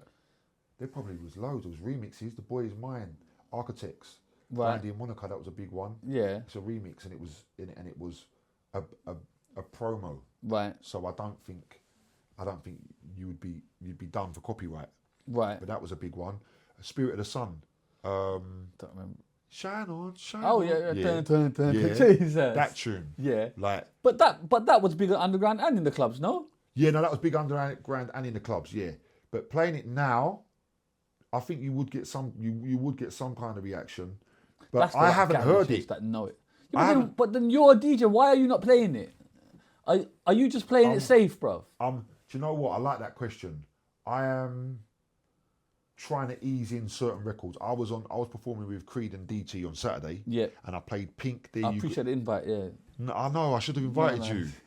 But Local I as did well. tell you Pardon me, I see the man on no, top. but I told you I'm at Sheesh on. Oh yeah. I'm coming. yeah, I'm coming. just But come. that's what you get. Yeah. But anyway, go on. I'm gonna start inviting you everywhere. Yeah, now. come on, mate. Right, go on. You was with them on. I was with MC Creed, MC DT on Saturday, just gone, and I was specifically looking at my playlist to try and find tracks that I could squeeze on that I don't feel were really played and need to get pushed through. Pink, There You Go, the Garage Sovereign remix, is something that definitely like is a big tune, but it never got the notoriety as like Kelly LaRock, My Love, but it could be eased in there and people will respond to it. Right. So there is still a lot of songs. The other issue is, sorry to interrupt, Cool. if you're with Creed and DT, they don't want vocal tracks, really. So that's a different environment. You've got to be careful. Right, because they want space, right? Which I understand. But when you're streaming, you can play these tunes and shine the light on it. That's like the shine-ons and that. So why are you playing it safe, bro? No, I am. Dropping the motherfuckers and saying, listen, if you don't know, these are the ones. I like that you just said that because you asked me a question a little while back and I replied in a certain way, but I was replying in terms of the parties. Right. And I never replied in terms of the street. You said to me when I go to certain locations, you said like, do I play for the kids and do I play for certain people? When I'm on the street, I try and educate. I try and play songs that you never really didn't know you was gonna hear. Right. Like acid house songs, Break for Love, Follow Me, True Faith, Take Me Away. Okay, so so you are playing them records. Yeah, I'm trying to. I've got many clips. I just had a clip that went done really well that had Voodoo Ray, a guy called Gerald. That song was playing. A lady came up, she was dancing with me, and it went wild. Yeah. Like I've had quite a few clips where I've played a really eclectic song that a lot of people know. Kim Sims, Too Blind to See It. Me and comedian Marcus Tisson. Right. He's definitely someone you should have a look at. A good friend of mine. You've seen him. He's Caribbean. You know the guy, the Caribbean guy who does the dancing. Well, me and him, we've teamed up and we've started doing things. We had a video with Kim Sims. Right. We were playing the song Kim Sims, Too Blind to See It. Do you remember that? Too Blind to See It. Oh yeah. That song. That video went off. Right. You know what I mean? So that's my main thing on the street, is to just play stuff that is just the other side of the fence. Because in a club, you have to be uniform to a degree. Right. Do you know what I mean? I hear you. Right, you're on the radio. When do you go to Deja then? Because that's a very big turning point. Iconic, some would say. Is that the biggest pirate station? Iconic. Biggest pirate radio station I was on, even though Passion FM had North London on Smash. Right. How about Rinse, bruv? Big up Slimzy. Big up Rinse. Big up everyone. Slimzy was here. You get me, man have to back the Rinse corner a little bit. You like Slimzy, what an icon. The icons that you've had on the show, we could talk about that after, but like Preshus and Slimzy and some of the people that you've had on is just incredible. Yeah. Big up Genius from Rinse as well. I had a phone call the other day, bruv. I'll tell you later, bruv. I couldn't believe it, bruv. Man messaged me up for, why have you messaged me? Bruv, fuck it. Go on, talk. Huh? Go on. No, I'm going to do it. Bro, it is so mad. I am minding my own business, bro. I have to find it though, bro. And the guy goes to me, what's happening? Boom, boom, boom. He goes, send me your phone number. I say, all right then, no worries. Man sends me a video. Yeah, what? Bro, I have to, fuck it, bro. Bruv. Look at this. Hello to the UK. Hello, this is a special shout out goes out to Shizzio. This is the original mad stuntman from Real to Real. Oh, Mr. yeah. To move it. Woo. I am the original singer and the original songwriter wow. for that song in Madagascar. Shizzio likes to move it. Woo! Can't wait. So you really are becoming a DJ. You got your own dub plates. Move it and to the whole world. Yeah. Anyway. Mad Stuntman. Woo! Crazy, bro. Crazy, bro. My God. Random. Love it though. I've lost my questioning. I don't know what I was saying. Right. But how sick is that, bro? I need to be a DJ, bruv. No, you do. Imagine all of my little drops there. Boom, boom, boom. The UK Apache. Boom, boom, boom. Original Nutter come in there. Mad Stuntman. Shizzio, I like to move it. I changed the chorus. I think it will work though. You being a DJ. I changed the chorus. You've already got the platform. Shizzio, I like to move it. Yeah. Right, I fucking lost my... Rinse. No. Oh yeah, radio Deja. station. Yeah, go on. Yeah, Deja was the most iconic radio station that I ever done. But I got to give Passion their flowers because a lot of people know about Passion and love Passion, and Passion put me on the map. And that's how Deja sort of saw me, because I was the only East London boy in the North London circuit. Right. Who's on Passion? Be Live. Right. Sublo, Black Cat. She was a big big DJ back then. Right. Female DJ. Black Cat, Lady Spirit, Kanga, Lady T. These are all names like Stone Cold Stepper. Yeah. Who else? Kanga. Right. There was Feel Good and Ram came a bit after, from what I remember. Richie M, who brought me on. A guy called Casa, who had quite a big tune called Check the Groove back in the day. Check the Vibe, Check the Groove. I don't know if you remember that, but it was quite an underground one. And Madness on the Street. It had the piano tune in it. It goes, Madness on the Street. Right. But anyway, I'm a young boy, innit? you don't know. He's too young. I'm He's too young for that. Don't worry. I wasn't born those times. But anyway, right. But then you get the call to go on Deja. Yeah, but there was. It's funny that you asked me that because you're bringing up things. You're very good at your job. You know that. Well, there's no script here, fam. No, I'm just you chatting can to just man. take a piece of Congo and spin it. Okay. You like the recycling. I man. like You to can just move spin it. Yeah. Yeah, go on. But, so I try to be sneaky and go on Deja. Back then, this is another thing that I want to tell you, that back then, if you was on one pirate, they didn't want you on another. Of course, competition. And they didn't like it. So I was on Passion, but I used to go on. Randy C gave us a link to come on Deja. Right. So there was a bit of a, I don't know if you'd say rivalry, but there was like, I would have thought so, yeah. there was some kind of thing because Randy C was like the youngest DJ. Is this the drum and bass Randy C? Garage Randy Right, C, right, like go on. radio pirate legend. He was like the I'm youngest. thinking of Andy C, sorry. Go Oh on. yeah. Oh My yeah, I bad, forgot my that they bad. had the Yeah, my same bad, name. my I bad, didn't realise my that. bad, my bad. Go on. They had Randy C started becoming friends with Mac 10, who wasn't called Mac 10 yet, and then they started doing things on Deja, and they asked me to come on. So there was all sorts of parties going on and different things happening, Harlequins, Right. and all sorts of stuff like that. The So Hope. and all of that. Anton. Big up Anton. Big up Anton's Preshus. a G, you Big up, know. do you remember Bonnie? No, I remember Anton. Bonnie though. used to MC with him, but big Right. up Bonnie. I ain't seen him Right. in years. But so there was all of that going on. So I was trying to be sneaky and go on Deja. Right. I tried to change my name a little bit so they didn't realise, but they did.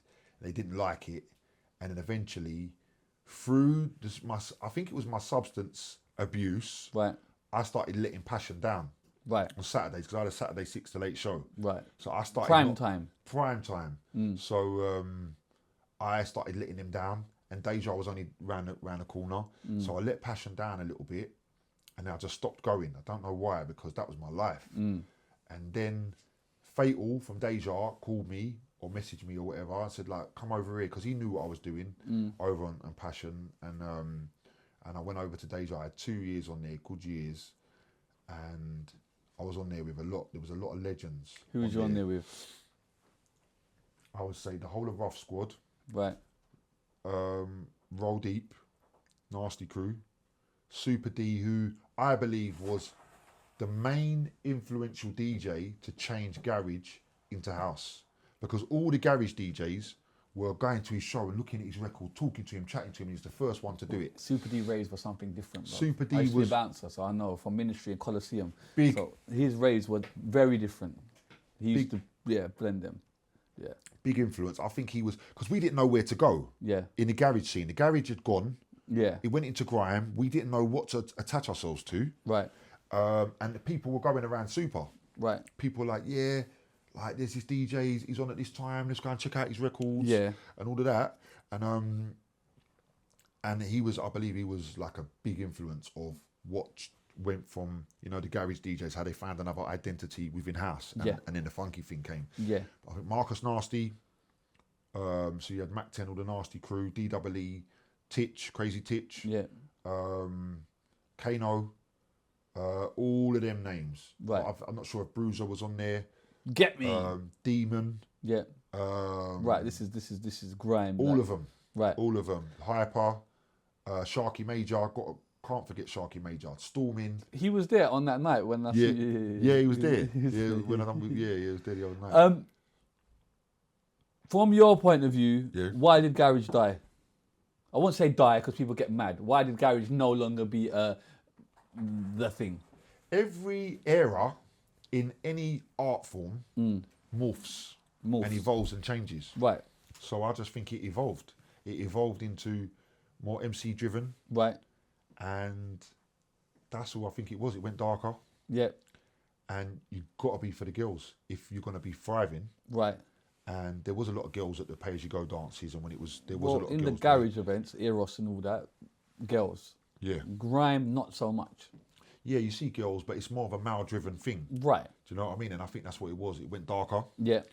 And that's why it evolved. But I feel like there's words we can choose and ways we can look at things. We can say, oh, it died or it morphed. Do you know what I mean? And I prefer to just say, look, it evolved. No one's ever said it's morphed before. Do you know what I mean? It did. It just morphed into something else. Yeah. What was the track that morphed it? Ooh, there was a few. Was I thinking about this? I was thinking about there was a lot of things that morphed it. Right. A lot of things. What morphed it? I believe even Preshus was part of it. Right. Because his flow was the first, I believe, in garage, technical, kind of non-bouncy flow. Garage was, it's DT, put the MIC. And then Preshus was like, the flow was, right. Do you know what I mean? Yeah. So I believe even Preshus was part of right. the long line of right. evolution from garage to grime. But Heartless must have had something to do with it. Pay As You Go definitely had something to do with it. Wiley, obviously. Dizzy, obviously. I don't know. I think definitely Marcus, because he, on Flavour FM, he was playing the DJ Narrows. I don't know if Sticky was out around that time. Right. Who was it? There was a song on a label called Durex that was quite big around that time. Y-Tribe, their actual names are Y-Tribe, but they changed it to Durex, right. I do believe. Right. There were certain songs that, like there was a DJ Lime or DJ Livewire or LimeWire right. that had a few songs out. So it just morphed. Maybe even DJ Zinc was part of it because he went harder. He had the breaks and he made it go harder.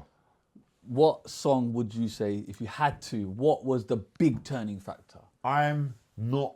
From your opinion, it's not. You go on saying, right? It's not gospel. It's not gospel because there was sub-genres within garage right. around that time. So this ain't gospel, but I can say there was definitely a few. And Dilemma, Soul Solid Crew, big, definitely part of the morph. Yeah. The morph over. I wouldn't even be surprised if them two Destiny, way before everything, Destiny, was the first one that was like had the two-step right. sound to it, and then everybody went two-step after them two Destiny. But then later on, Dilemma, Soul Solid Crew, Pulse X Youngster, definitely Wiley Eskimo. I feel like maybe them three off the top of my head. Yeah, it's just a lot of people sit here and they claim it was them. I think it's impossible for it to be one. I think it was a bunch of things that right. just kept morphing together, and then it just became okay. Right. Because I don't think Marcus Stormin and Sharky really knew that what they were doing was a grime set because he was playing garage, right, and they were just emceeing over everything. That was grime, but other people was doing other stuff. Johnny Cash was probably making tunes that sounded grimy. Yeah. And then yeah, Wiley come through with Terrible and Noe and Wickedest Ting. Yes. And it just, you know. Right. So then do you as a DJ, do you then go down the grime route? Do you know what? Are you forced to do that? That's the joke. I did have some grime records. Right. I did have some grime records. I had Rat Race, Eskimo, Avalanche, Freeze, Da Vinci. I had a couple from Da Vinci. Right. However, it never really. I was still buying. I had Wide Boys. I had Qualified. I had MJ Cole. Right. There was garage, intelligent sort of garage tracks. Right. I never really went down the grind. It never really happened for me in that way. I was inspired by it a little bit. I liked it a little bit, but I was around that time. I was within my Substance era. Right. So I was sort of partying too much, party for one or party for two in my house, and so it was just I was just collecting records and I wasn't really doing that much. So some would say you're not happy with the morph. With the evolution. Yeah. No, I was happy to see what was happening on the street. I was happy to see. But it was a different energy, different energy. And for me, nothing beats the garage era. No, the garage era is something It's magical. a happier era. Yeah, but happy. Like you go back and there is so many songs that you're like, oh my God. People are dancing. Yeah. Do you remember that when the people would dance? You get- Enjoying and dating and Yeah. you know, You don't have boys to and go girls to a can- club and buy a table or a bottle. All that shit doesn't exist. Yeah. People are dressed up. Yeah. Patrick Cox, Moschino, Yeah. Iceberg, but you dress up, you wear a thing called a shirt. Totally. Not to work. These motherfuckers in tracksuits, you get, you are dressed up. It's a completely different thing. era. So for me, garage is the best era. So I would understand why you not a bit of that. Yeah, it never gelled with my identity. But you're a DJ though, so then that in theory means work is fucked. Not really, because around that time I was like, I weren't really around that time. I weren't really DJing professionally. I was buying records. Right. I was a so fan. you take a break. Yeah, I was because still of substance. practicing. All right. Yeah, I was still practicing. I might have done the odd party here and now, Right. but I wasn't in the clubs like having residencies. I really started my journey big time in 2008. I was a DJ, living a DJ lifestyle up and from 96 until 2008. Right. But I never had consistency in the clubs until 2008, where I started to get residencies with certain promoters. Right. And I started to really start to be a part of that, and then everything changed. Everything was different. So what year is that morph? Of garage and grime. Yeah. 2002, around that Right. time. So for about 6 years, you're not as active as you could have been. No. Right. So this goes down to is this due to the substance? Yeah, due to, yeah. Right. When did that start? Started in 98. Right. Started about 97, 98. Right. Yeah. Started in 97, 98. What is this? Weed, coke, what is this? Yeah. Pills. I'm thinking, like, I did start smoking, like some green stuff. Right. And I was going to be a little bit vague, because I'm just thinking, like, there's a lot of kids that follow me, and I don't know if I want to go. Yeah. But I did start taking harder stuff. Right. So I did start smoking. Right. Like just mild stuff. Right. And then I started taking harder stuff. Not the hardest. Right. But I started taking harder stuff. Right. And it slowly got hold of me. But I was already an addict. I was an addict of buying records. I was an addict, like, Right. with playing Mario. Right. And all sorts of, do you know what I mean? He said off camera, this is the worst Mario. I actually agree, but this one wasn't very good either. Nah, free. I stand by N60, 3 and 1. no, the Super Nintendo Mario was the best. Super Mario World. Bad. Oh. Bad. I think that was Super Nintendo. No, this is Mario 3. This is on the normal one. Yeah, this is the normal one. Oh. The Super Nintendo one was bad. Oh, you didn't like the Super Nintendo No, one? that was the best one. Oh, yeah, I think that's the one That was one where Yoshi come. Yeah, that's the one I thought that was. No. That's the one on normal Nintendo. This is normal. Oh, that's why, because of the cartridge inside that. Come on, mate. Oh, yeah, no, I think I like... Send me the things, bro. No, I think I liked both of them, I can't remember. No. 2 was shit, 3 was shit. But 2 I didn't get. 2 was shit. 2 I didn't get. 3 was shit. Come on, man, hurry up, man. What's up with you, man? Look, bruv, let's get. I had Excite Bike as well. I had that. Duck Hunt, Excite Bike. I don't even know what these are. I wasn't born quite these get times, Zelda. you My me? cousin did. Zelda, Metroid. Yeah, that's the one. That's the one. Original. You know what I'm saying? Yeah. I heard about these. I wasn't born those times. You get me? 05. You get me? So, Yeah, no, but you heard about them. But alright, cool. Man, I completely fucking lost their train of thought. No, I remember. Addiction, right? Addiction. So I was already an addict before then. Right. So you have an addictive personality then? Yeah. Right. Yeah, that sort of comes like hand in hand with ADHD, possibly. That I like, what dopamine fixes. Right. But I had, from 90, I started getting involved in smoking some mild things. Mm-hmm. And then that was our regular routine. Right. And then later on, I got into doing some harder things. Right. Not the hardest. Right. Yeah, but still harder things. Yeah. And then that morphed my lifestyle. Right. And then from that, it took until 2008. Right. Where I really started getting out of it, and I had a strong passion, because it's. But let's talk about the addiction thing. Are you kind of taking it every night, every day? What is No, it? it was a weekend binge thing. It was Right. a weekend like Friday. It started off as I actually for the first 4 years from like let's say 98 to 2002.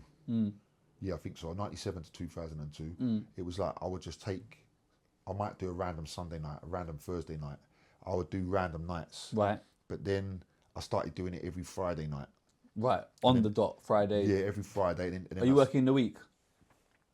I was making money. Right. I was making money. Yeah, I was doing. What are you doing? Doing bits, just what would I call it? Hustling. Like That's what you'll call it. like I was a go getter. I was just a man that just knew how to. Hustling. to I go back to my original statement. Bro. I respect it. You get me? You hustling. You're doing good. I was making my money. Okay. And And then come Friday, the shop's closed, bro. yeah. Right. And you The shop's closed. Yeah. and you're just getting on it Yeah. until what? The whole weekend. It started off just Friday night. Right. And then it would go into Sunday. And then sometimes it was You left that Saturday, bro. yes, So Saturday. you just all the way through. Yeah. Right. All the way through quite a bit. Partying. Like more by myself, pretty much. Okay, by yourself. More by myself. I didn't want people to see me like that. I didn't Right. like So people you're to in see your me like house that. doing it. Yeah. That's a bit more, I suppose. Yeah, it seems like Dangerous. It's deep. Yeah, it seems like it's deeper, but it's all the same thing. If you're going out partying and you're doing it with other people, Okay. it's still similar-ish. If you Okay. had the kind of thirst that I had for it. Right. Because for me, visually, it looks like when you're out partying, There's a purpose behind there's it. more of a, you could argue more, Yeah, of, of more, course, more yeah. of a justification. Yeah. I'm with my mates, we're all out, boom, boom, boom, boom, Yeah. boom. Now, visually, you're saying you're sitting at home for 3 days. Getting on it is, 2 days, 3 days, 2-3 days, Right. and you can start hallucinating after the second day. right, And like, I was 20 years old. I never really told anyone this. right. And it's kind of mad because I don't even think I ever told my kids this, and my mum and my dad, and everyone's probably going to watch this and think whatever, but it's a deep one, but I'm going to tell you. It's not even that deep, but I'm going to tell you. I feel like I nearly killed myself when I was 20, Right. and I never ever told no one. I was getting high one night, and I was about 20, and I could just feel things happening in my body with my heart. I was up, I think the whole night, my heart was pounding out my chest. And what I was doing was this is further than I was thinking I was going to go. I was getting what I had, what I was taking, I was hiding it. We lived in a basement. We had a basement in the place we were living in. I was going to this basement and there was three rooms in the basement. I was going down, hiding it in the third room. This basement looked crazy. Like if I would have seen a rat in there, I could have had a heart attack because it might have scared me. Right. But I was in there a lot doing music, so I didn't think there was any rats or mice in there. I didn't see one in there, but I wouldn't be surprised if they were. I wouldn't be surprised if they were. But I was hiding it that night. I said, right, I'm not going to take no more. And I hid it in this room, but I still went back to the room and got it. Do you know what I mean? So that night was a mad night, just a crazy night. And that was one night that I felt like I could have killed myself. Right. But I was being careful and having big long intervals in between when I was using it. Right. And then leaving it for half hour, leaving it for 20 minutes because I could feel my heart pumping crazy. And then, and I was going back to it. I did eventually stop it that night or whenever I stopped it that night and whatever. But I just developed that habit and it ripped me off from like 2000 and it ripped me off from like 2002 maybe to about 2008, 9. And it was only really in 2000 and I'd say 10, where I got a grasp on getting away from it for 3 months at a time, and then I went into recovery, and then I started understanding what the condition was, and then I got clean off it. Did you have kids then? When you was... Yeah. Okay, so how are you managing family life with that? They was never in the house. Right. They was never in the house. I was always at my mum's. Right. And so they was never in the house, but I had a pretty much a normal life in terms of I'd take my kids to the park in the week. I'd take them bowling. I'll do things with them. So, they didn't know. They obviously they would never know because they're kids. But I'm saying like it was Jekyll and Hyde. Like on the weekend they're at my mum's and I'm doing what I'm doing. In the week I'm back to being a dad again. But you're able to have that switch. You're Yeah. able to say Monday to Thursday, Yeah. I'm not doing this. Yeah, Do you get what I'm saying? Which because it is was quite traumatising. interesting because you're talking respectfully as you're an addict on the weekends. It's like Batman Yeah. and Robin, like Batman and Bruce, whatever it is. But it's like you're Clark Kent, Superman. But it's like you are different people, Yeah, and you're able to have that line. yeah. In which case, some may argue, how could you be an addict if you can control it? Do you get what It's a complex thing. Until you go into recovery, you'll never understand exactly what being an addict means. Right. You like, I'm not saying you, but people in general, they wouldn't understand exactly what it means because it doesn't mean you're on a park bench with no teeth in your mouth. You could be drinking one drink a night and be an addict. I'd be an alcoholic. You could be drinking one drink per week, controlling it, doing all sorts of other things, gambling, cheating, flirting, lying, stealing, and they're all manifestations of your illness. But you still only have one drink because you're trying to control it, but you can't not have that one drink every week. So it ain't really about volume. It's about other things. When you go into recovery, you go into AA or CA or something. They sort of tell you like this is what, you know, if you can't stop and stay stopped, that's one of them. And if you take one of them is if you can't, when you take one and you can't stop, that's another. But it's weird because everyone's got different patterns. Yeah. Everyone in recovery's got different patterns on how they use. Right. Or you know what I mean? So yeah, but I switched it on and off. I still, when my kids were asleep or when I went around my kids, I'd smoke something mild. Right. Do you know what I mean? Are you taking it to escape something? Is that escapism? I didn't know why I was taking it. I knew I had the habit with the smoking, the green. Yeah. And then with the other one, it was an escape. It was like I was transformed, transcended to a certain height of being lost in nothingness, like if that makes sense. Like I'm transcended to this place that feels really good at first, and I'm in that bubble until it all runs out or whatever. Right. And that was just my pattern because the thought of not taking that first hit on the Friday, I couldn't see past it. I wasn't strong enough around that time to say, no, I'm watching TV, I'm going to cinema, I'm not doing that tonight. It was just like, yeah, that blows my mind. I've got to do that. Even though I knew the consequences were crazy. The consequences were crazy in terms of how it made me feel and how, when I was coming down off of it. I suppose we need to talk about that as well to let the kids and people know. Yeah, can you put that into words? What is that feeling like? Because you stop using it, I suppose, on a Sunday, but are you then coming down for the rest of the week? Or yeah, as well, you are. But I want to put it. It is important to say that obviously it's a substance, so you're gonna feel high when you're going up. Yeah. When you're coming down, when you're going up, you feel high. When you're coming down, it's like you're going into hell. Right. Do you know what I mean? It's like you're going into hell. It is. But then bad. I presume some people, I don't know, I'm just guessing, some people will then reuse to get away from that feeling. Of course. But then you're spending all week and owning that feeling. Does that make sense? Yeah, like I spent all week trying to recover, escaping into films and watching films over and over again and just laying down and just using some mild greenery to just keep myself happy. Right. Smoking some mild greenery. But then you forget, because I've got this condition, I forget the pain and the horror of what happened to me last weekend. When you say condition, is that the ADHD or No, the addiction, addict condition. Sorry, like it's a, Right, so they you're see it as able an illness. Right, so you're able to forget about all of that pain. It just you forget about it. That's why you see people on the street doing it every day, and you think, why are you doing it? You ain't got no shoes on, or you ain't got no teeth left, or whatever. They're still doing it again because you forget. And sometimes even if you don't forget, you don't care. You're willing to risk it all. And what about the people around you? Are they not noticing that on the weekends they can't? Yeah, people were noticing, and I went through a lot of shame. Because I used, with my crew, it's mainly with my crew, but with my crew, I was the one that was the poster child for using because I couldn't hide it the way other people might have been able to hide it in life. Right. So there was snickering going on behind my back and nicknames.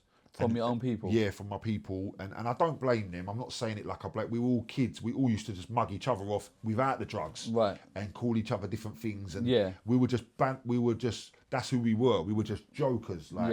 So I don't blame them. I totally understand. And I don't believe it was done in a malicious way. Like in a way of, You know, I don't believe it was done in a malicious way. It was just done in a way of, it's just easy. It's like if you're in a pack of, there's a pack of you guys and you're all jokers, you're all comedians, you're all funny, and someone comes and he's always got his shoelaces undone, or he's always late, Right. or it's like that. Do you know what I mean? Yeah. Like, and I just found out about a couple of things. And also I felt paranoid because I was taking these things and smoking the greenery and whatever. I felt paranoid. So that, you know, that's all part and parcel of using though, you know, but yeah, that's what happened. So at what point is the turning point that I need to stop this? The pain was killing me. The pain was hurting me for a long time. Pain what? The psychological pain? And the physical, like, and like you just start, you calling people at silly hours in the morning. If you ain't got the money right there and then, Yeah. you might be ticking some until you get the money next week, and then you know the guy knows that you're good for the money, so you get the money on Thursday, and you just pay him Thursday, like all of these things. And you know, like I went from being a kid, I went from being a teenager who had the avorexes, who was well known on radio, doing parties, people knew his name. There weren't really any DJ. There were a lot of people that liked to mix around me. Yeah. But in the Newham area, there was literally Randy C, me, and Naf Ramsey, who went on to be called Mac 10. Yeah. Marcus Nasty hadn't even started DJing yet, and that was in our borough. Yeah. So I felt that I was the person who I am now, in my head every time, all the time. But I just felt like I was this, I don't know, how could you say it? I felt like I was this less than character, this person who'd, I thought that people were looking at me like I fell off, or people looking at me like I was less than, or like I was, you know what I mean? So that along with the come downs and the money that I spent, the regret, the fact that I was doing it against my own will, the fact that I didn't want to kill myself, all of these things. When you say you didn't want to kill yourself? Yeah, I didn't want to die on it. Do you know what I mean? Right. I didn't want to die on it. I thought, people already know I'm an addict. I don't want to go out like that. And I just thought to myself, I will create a legacy within the DJ world. And it was always in my brain since I was 14. Always, you are going to be, and it was maybe every day or every week for all of them years. It was like, you will succeed in the DJ world. You will succeed in an incredible way. And it was in my head all through that. But seeing and feeling what I became in other people, it was just motivation, as well as what it was doing to me in my pocket, and I could never save, and I never had things, and all of that. My money was going on takeaway and all of them things, and you know, a few cabs, a few takeaways, and the substances. Can you remember the specific time you said, I need help? Yeah, I was only using, let's say I started when I was 15, 16, yeah? When I was about 21, 22 is when I decided that I knew I was an addict. Right. Yeah? I decided I'm definitely, because I'm saying I'm not going to do it, and I'm doing it. And this is every weekend for years. So I am definitely an addict. Right. Yeah, there's no going back from it. So I decided that. Then I started going to, so what was your question? When did you realise that I need help? Yeah, I think it was about 21, 22. Right, but was there a specific time or moment that is in your head, like, this is it now? Do you know what there was? There was the 21, 22. I started going to like drugs counselling places, and I found CA. Right. Yeah. But then you're looking to actively stop then. Yeah, looking to control it and really stop. Right. Really stop, because the consequences were crazy. Yeah. So I wanted to stop, but it was one particular time when I was about 28, 29. I've never told no one this story, and I don't even know if I want to say all of it. Yeah. But because I want there was one particular night I was out, and I had a drink, and then I wanted to take it further, and there was like, I might as well just tell you, there was somebody else's, I'm going to just tell you, it wasn't even that big, but there was somebody else's laptop in my house, and there was a guy, if he's watching this, he's going to laugh, that I used to go to, and I wasn't going to sell it to him, but I said to him, just hold it, because he was a guy that didn't really like, it was either cash or he didn't really want to turn up. Right. Yeah? So I said, just hold it until I get the money. Like in a couple of days. I always had the money in 3-4 days. Yeah. So anyway, after that, I said, you know what? That ain't me. Right. That was like far away from. You're pawning an item, basically. Yeah, like pawning an item, and I was like, wow, like nah. And then after that, that was when I started getting big periods of sobriety. Right. I started getting big. It's the first time I ever done 9 to 10 months was the day after that. Right. And I was because you're 28, disgusted 29. in yourself and what you did. Yeah. So from there, you pretty much went cold turkey. I went cold turkey for about 9 months. I already knew about the rooms. I knew that you couldn't be smoking greenery if you wanted to stay away from What rooms? like the CA, and all of that. Yeah, AA, CA and all of that. So you're going to the meetings. Yeah, I went to some meetings and I realised like, all right, you can't do anything when you go in them. Yeah, you can't do anything. So I was able, I don't know if I'd stopped the greenery yet. I don't think I did. I decided that I was going to not do the harder stuff. Yeah. And then I went cold turkey, and then somewhere in there, I was able to, I started dating this girl, and because I had a bit of happiness in me because I was dating this new girl, I was able to say, right, I'm not smoking tonight. I didn't smoke on the one night, and then I didn't have any money left really. And I didn't want to be asking people to do me favours. Like, I'll give me that and I'll give you the money next. Because my pride was already smashed. Yeah. So I was able to sort of do it from there. However, I'd done a decade after that, not in recovery, and I was still chasing other things. And I still weren't happy and I still weren't right and I still weren't balanced, but I just weren't doing drugs. What were you chasing? Women. Right. Dating, like casual dating. Right. Success. Right. I think notoriety. I was in the gym. I was like 20 stone, muscle, attention. But some would say that's not a bad thing. Yeah, but it ain't a bad thing, but my motives were bad behind it. I was running. Instead of going to deal with a problem in recovery, right, I was ignoring that because it seemed like work. And I was saying, well, I'm going to stay clean, but I'm just going to do the gym. I'm going to do these things. I was lucky enough that I did, because I didn't want to mess up how big I was. And I had all these events and parties and clubs and bars and things. How big are you? Hench. Yeah, I was massive. What, steroids? Nah, I'll show you. When I get a picture, I'll send you a picture. Right. But then some would say you're like doing good things. You're being healthy. Is that not a good thing? Do you know what? It was because it kept me clean. Don't get me wrong. It was because it kept me clean. But one thing I realised, I was running from who I really was. Right. Like, I didn't want you to see me unless you could see me like that, because I wanted you to look and think. Okay. Right. Yeah. Look. But that's what a lot of bodybuilders do. I think that's why a lot of men go gym. They want to be. You get me? You understand? Yeah. No, I've been there. You get me? I still got it, baby. But do you know what I'm saying? I don't know if you could equate that to that. That's what I'm trying to get at. Yeah, it's a part of it. Okay, because it's another addiction. Yeah, it's another addiction. Even I was talking to another DJ, who I've mentioned already in this stream, about my record collecting was an addiction. My record collecting was an addiction. I collect trainers. Am I an addict? Not necessarily. He's laughing his ass off, but I collect bare trainers for no reason. I don't even wear them. Yeah, but I don't. But that's what I'm trying to say. Like, so then in that respect, I don't think that makes you an addict in that lane. No, it doesn't make me an addict. It's an element of it's one element, because there's got to be a lot of elements. Right. So it's one element of what adds to my to me being an addict. Right. But yeah, it was for me. It was because I had to do it every day. I wanted the feeling from it. I needed to get bigger, and I was doing it as a way to create a new identity, to run away from my old identity, and to be noticed and to be. Sorry, he's got me a bit because I was like, but I buy trainers because I want that feeling of I just want it to open them and look at them, and then I look at them and I put them in the box and I never see them again. Yeah, but I don't think that makes you an addict. I know. I'm just curious. That's what I'm trying to say. Yeah, like, am I a collector? What the fuck am I? Do you know what I'm saying?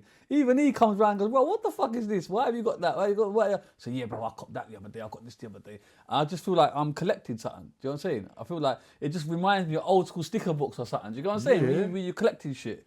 Yeah, but you're an abundant person. You're allowed to have what you want, and you're grown. You know, Right. back in the day, we used to ask our mum and dad for that. Yeah, absolutely. We don't have to now. Yeah, so it you could can be go that out as well. and I do- bought a pair of Reebok pumps recently because I couldn't afford them as a kid. I just Exactly. wanted Reebok pumps, bro. I don't think Bad that- man thing. yeah. Yeah, why are you laughing? Bad man thing. Yeah, pump on the top, bro. You get me? I wasn't born in those times. You get me? But, No, but you know about it. but I 'cause- know about it. You yeah, get me? yeah, Because yeah. of that older stuff. But I'm just saying, like, that's what I do. Yeah, no, I don't think that makes you an addict. Okay. I think like one thing I would say, maybe not with you, but really with us and people that we know that are successful, that is in a lot of us because of our thirst for success, as in we're so good at chasing success and being consistent at it that you could look at some people that are successful and say, ask the question, are you an addict? Right. Not everyone, but I'm just saying we're really, some people that are good at getting success or good at being consistent, they're chasing that. So it could be something that, you Okay. know, But for you, you're saying you didn't want to face who you were. Who were you? no, I liked a lot of who I was, but there was personality traits that were quite big due to the fact that I wasn't cleaning up Right. my issue. As in, I stopped doing the substances, but I still had the reason why I was doing the substances was still there, and I weren't dealing with it. Right. Because there's always a reason. There's always loads of reasons why people are running to Right. whatever they're running to escape. So that was still there. That's why I was still hurting myself by thinking I needed a relationship, getting in the wrong relationships, getting in a relationship after another relationship, thinking it's okay to like be dating all over the place casually and stuff like that. Do you know what I mean? And that is dangerous. What was you running from? When I was running, You said it's I was escapism. probably running from boredom, from I won't say loneliness, but from boredom, running from normality, running from I wanted everything to be exciting. I wanted Right. to feel content. I wanted to feel happy. I wanted to feel excited. Right. I wanted to feel entertained all the time. I wanted that dopamine. Right. Like I didn't. I would say, if anything, I was running from sitting with myself, as in accepting that.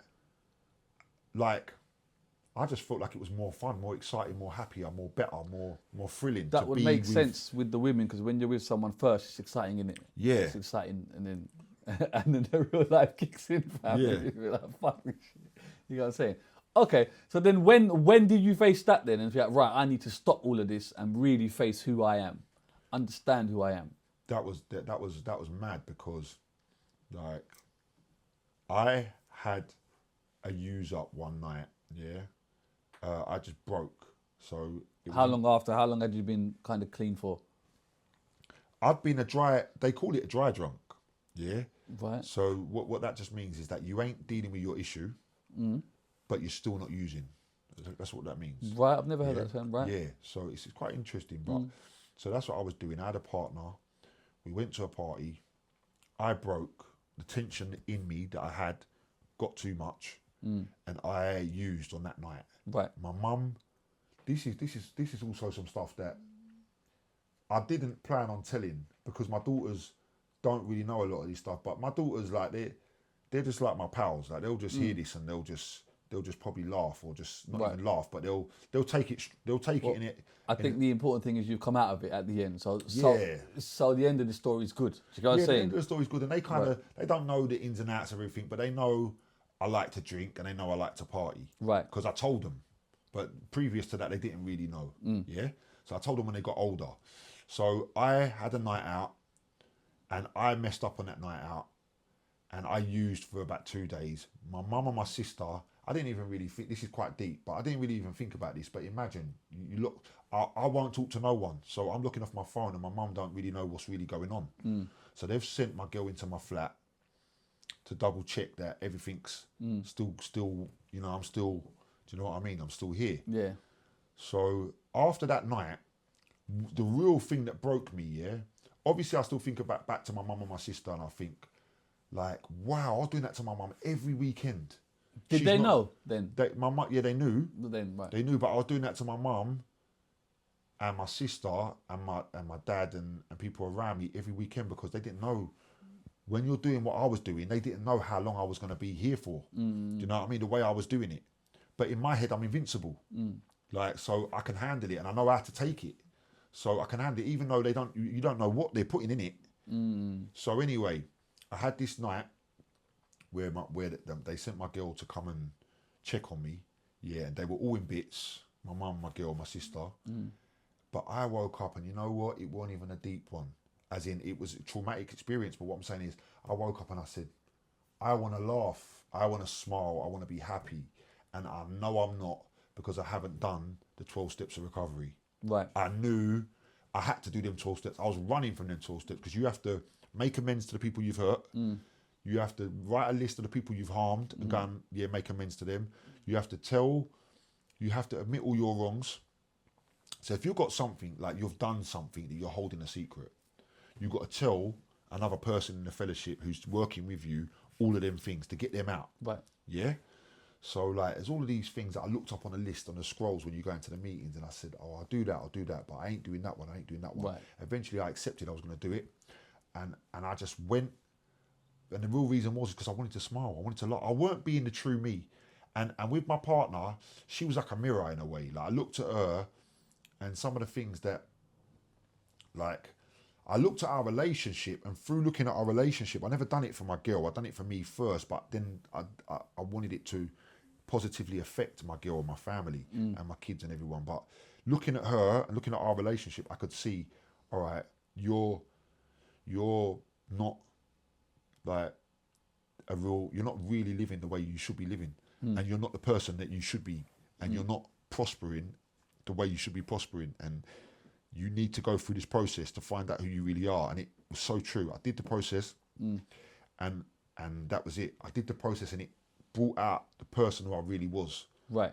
And it was like climbing over Mount Everest. I had to go and say sorry to everybody that I'd wronged, and there's still a couple of people that I haven't said sorry to yet, like old neighbours and stuff like that. But I've said sorry to one of my ex's brothers, a couple of their brothers, where I wasn't the person I wanted to be with their sister, and they were fine with it. Me and them never used to talk because I wouldn't say hello to them when I was in my mad stage and on the road and thinking I was whoever. And I went and said sorry to a lot of people, and I started to gain more of a conscience, and I started to become the person that I am now. And I'm still growing with it. But like it changed a lot, and it created a brand new person in a way. Yeah. Because before I had done things like cheated on most of my partners, which I haven't done in a decade. How long has it been since you've done all this? Since you've done the steps? 6 years. 6 years ago. Okay. Yeah. And you haven't gone back, you haven't relapsed? No. I love that. No, but you know the joke? We can relapse every day on chocolate. Sometimes I know I don't want to eat chocolate, but I eat it to change the way I feel, and then I hate myself after. Or I'll use takeaway food, or I will... Are you being too harsh on yourself? Because comparing, again, I don't know, chocolate, fast food is not that.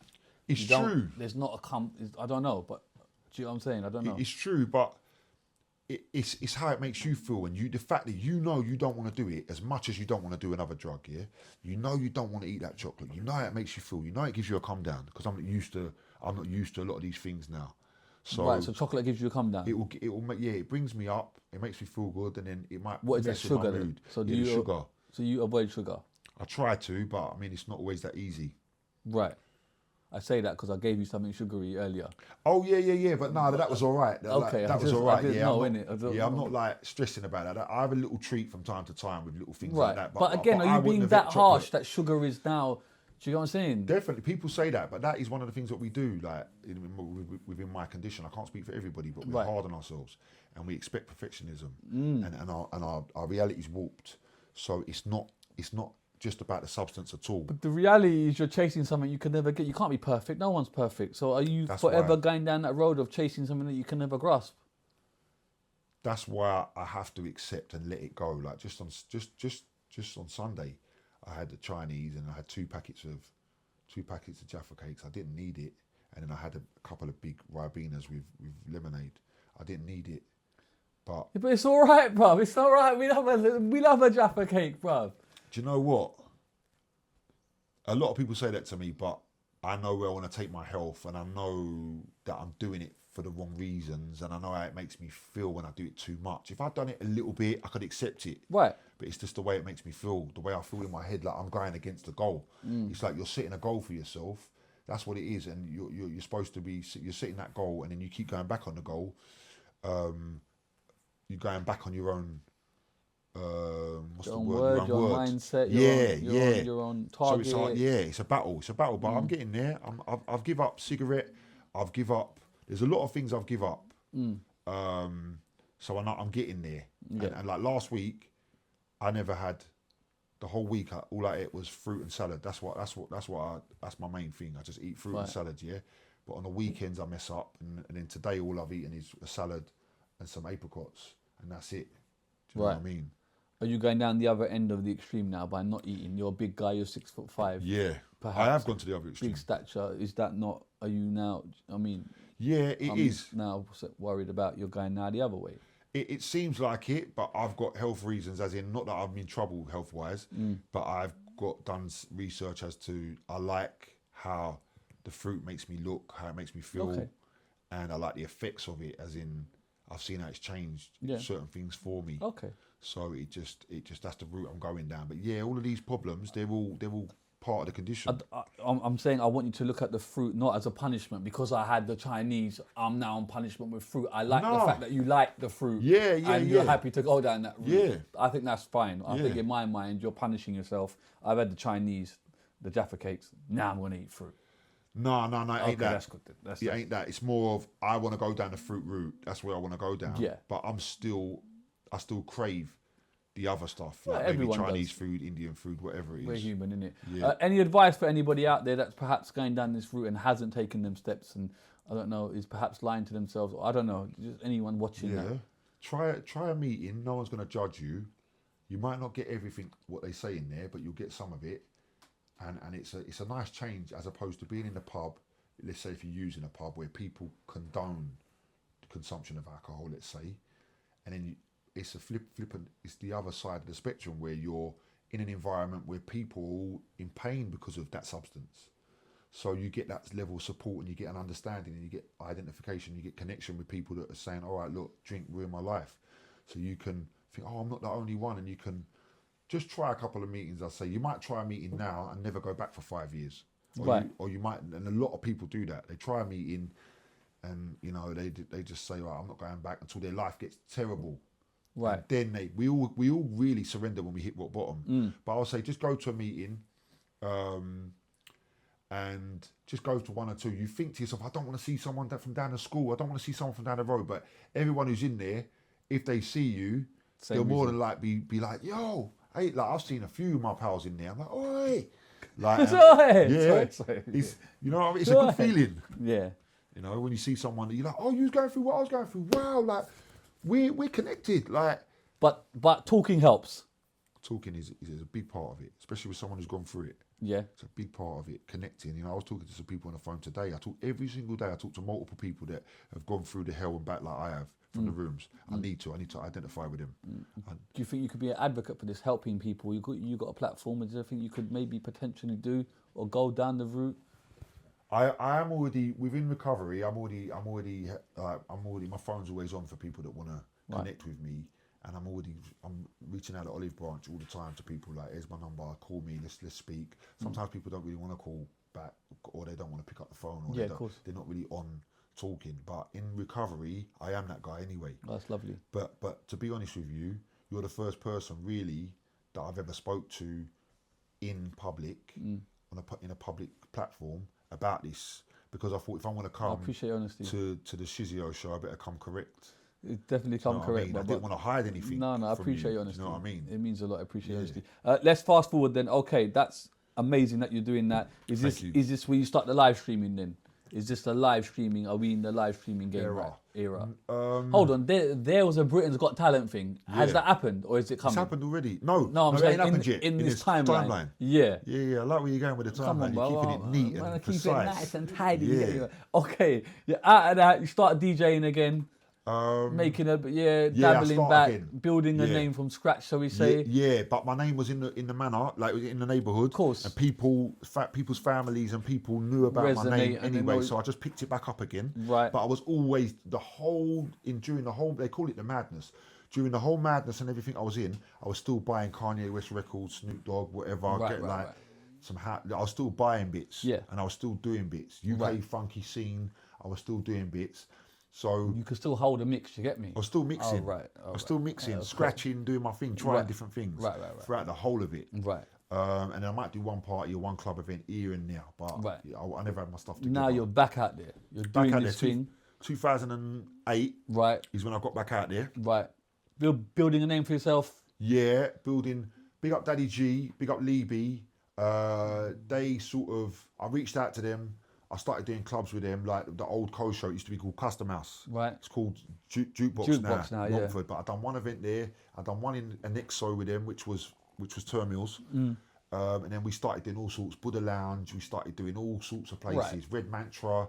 I done Scala with them. Back out Coronet. Started doing all these things. Got back out there. Started to learn the craft. Started to get my music together. It became CDs now. So Right. it's not vinyl anymore, really. It's CDs. CDJs, I'm getting all my music together, all different genres, and I start creating a name for myself. Doing radio, I still ain't got the business mindset of, right, how am I really going to make this work? But I started to learn a little bit more, like, oh yeah, they like Vibes Cartel, I dropped that. They like, they like this Beanie Man song. They like, and then I started. If Bar was one of the big, probably Ilford. Yeah, it was Boy, probably. We opposite were the old police station. Yeah. Jesus. Like- it used to be called Blah Blahs. Yeah, I mean, it's always. I heard. I popular- don't know. I wasn't around. yeah. Blah, blah. Yeah. I forgot that. I didn't know. Well, I heard it. Yeah. I heard a rumor. Right, okay, cool. So you're outside. You're doing your thing. Yeah. You get me? Building your name. Where's this Britain's Got Talent thing? So Britain's Got Talent happened. That was 2008 when I started like getting back into the DJ game. Right. Yeah? So if you want to fast forward all the way into 2025. Okay, no, that's too far. Yeah, Okay, yeah, so yeah. just summarize this year. You are this era. This era. Right, 2008, Divine Recordings UK Funky, they had a song called House Girls. I was with Divine Recordings on the UK Funky era. There's a guy called Mad One, he was making a lot of funky tracks. He was doing really well, selling dub plates to people in Bristol and all over the place. And I was with his collective. I was on Live FM 2008. I was with Daddy G, Lee B. They had an event called Casual Affairs. One of the first people that done events in If Bar. They called it If Only. And that's what I was doing in 2008, 2009. I was on Live FM with Fatal from Deja Vu. There's a few other people on there. Off the top of my head, I couldn't really tell you exactly. But you're back out there, basically. I'm back out there. Yeah. So, and then I just, from that whole era, really, from 2008, 2009, I gained residencies. I done loads of club events, and that's all I did really. From 2008 into 2000, and let's say, yeah, that's all I really did. I got with some guys called Splendid around that's who Daddy G, who I used to do If Bar with. Yeah. I done all these events. I was his resident with a bunch of other guys. Right. For about a decade. Okay. And that was mainly where I was known. I had a bit of a, recognition within that circle. People used to rave with us. Yeah. I've done other little events with other people. Right. I've done like little things with Garage Nation here and there. They'll call me and say, look, we want you to do this R&B. Yeah. We want you to play R&B in that room. You know, this DJ ain't turning up. Can you make it or whatever? A couple of times. And I've done a few things with a few other people. So I've done the things with Daddy G. We created an event called Splendid at Sydney's every Friday for a couple of years in Gantsill. That was 2015. It used to be called Hobnobs, apparently. Hobnobs, yeah. Apparently, I don't know. Yeah, it's called Hobnobs. Prior to that, you know a lot for a young man. Prior to that, it was called Rebels. It was an arcade thing. I don't know what happened. Wow, you've done your thing. history. There's all Mortal Kombat, Street Fighter in there. He's been going on Google. No, yeah, Chat GBT, I've innit? heard about it. Go on. Yeah. So, like... Right, so you're out there, bruv. I get it. Yeah. You're out there. You're just doing your thing. Yep. Right. Okay. Cool.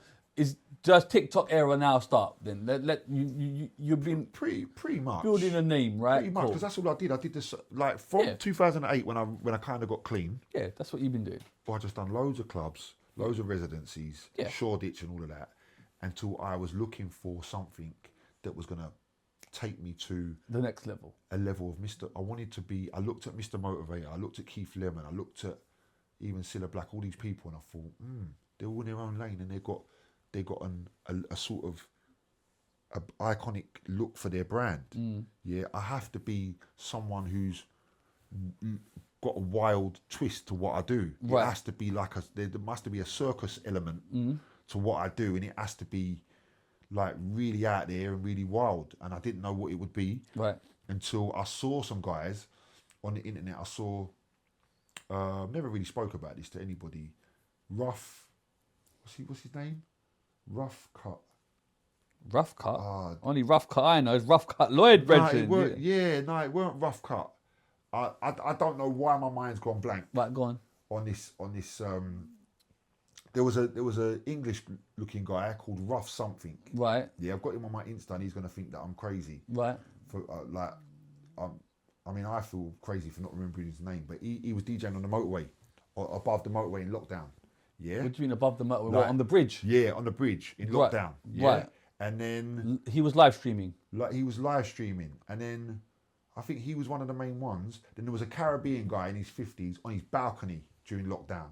Right. Heavy set guy doing R&B on a Sunday.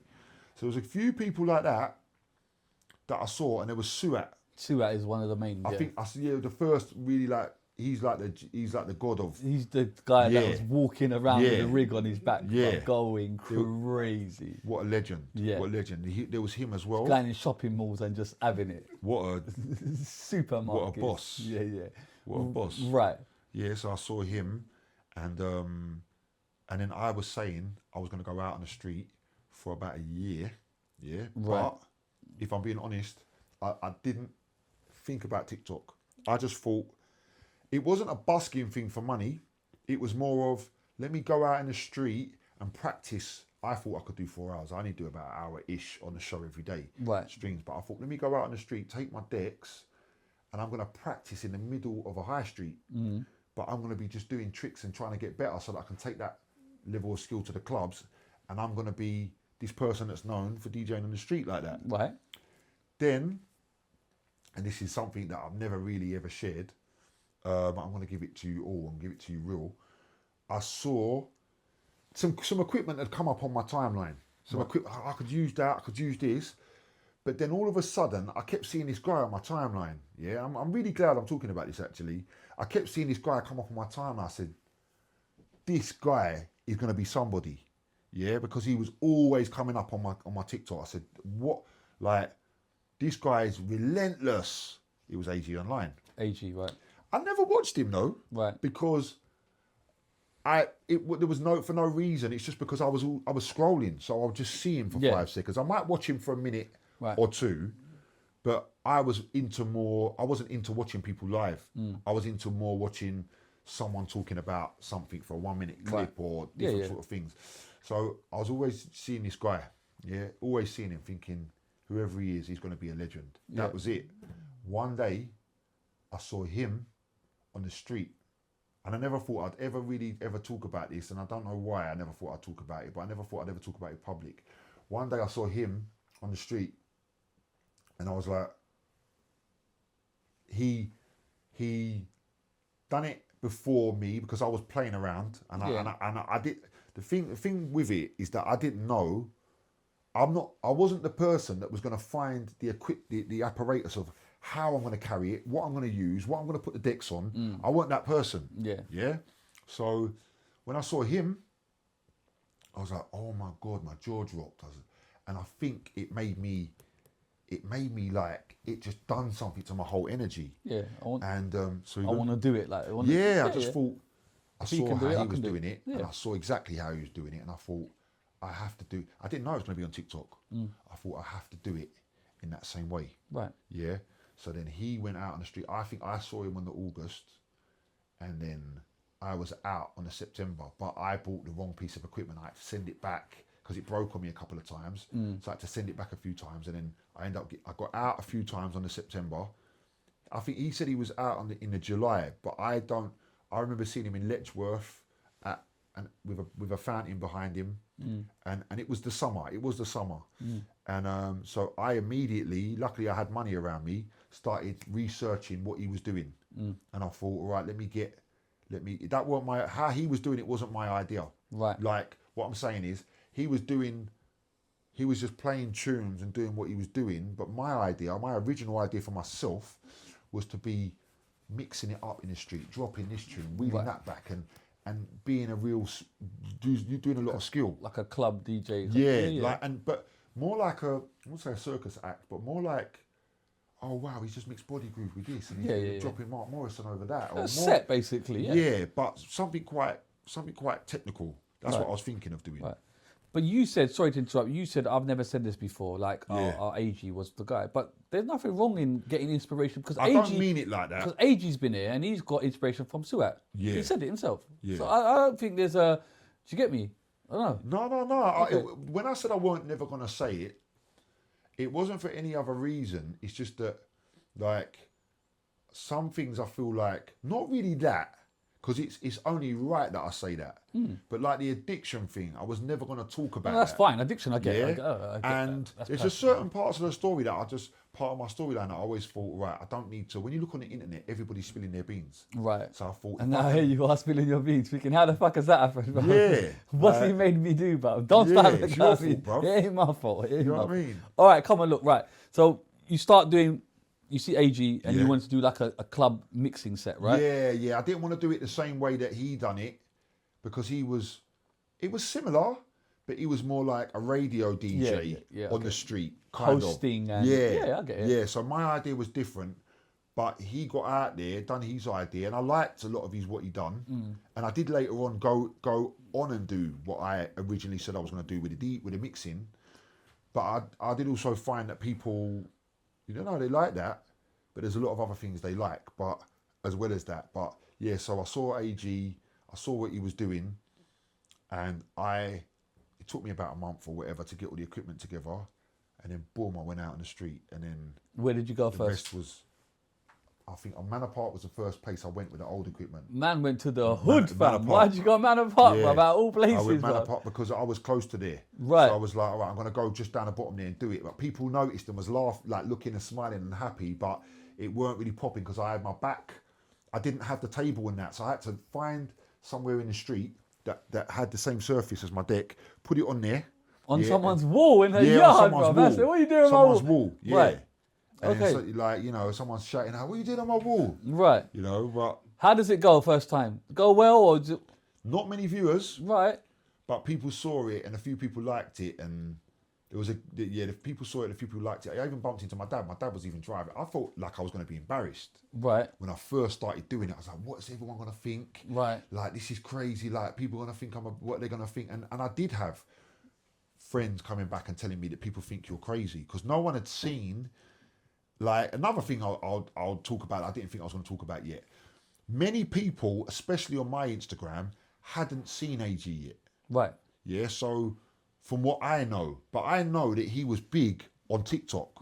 But people who weren't on TikTok Right. didn't know about it yet. Yeah, I hear that. So the reason why I'm saying that is just to say that I thought that when people saw me, they might think that I've lost the plot. Right. So it wasn't like it was something that they'd seen before. Yeah, I know what you mean. I Yeah, know what some you mean. people. Yeah, like, what's this guy doing? Yeah. What the fuck is this? Yeah, I get so it. I was a bit like apprehensive in that regard. Right. But it went all right. But you saw your dad on the first day you was Saw cool. my dad on one of the first days I was doing it, and he had a big grin on his face. He stopped the car, he come over, I was just bubbling to garage. Right. Just bopping his head, and I thought to myself, you know what?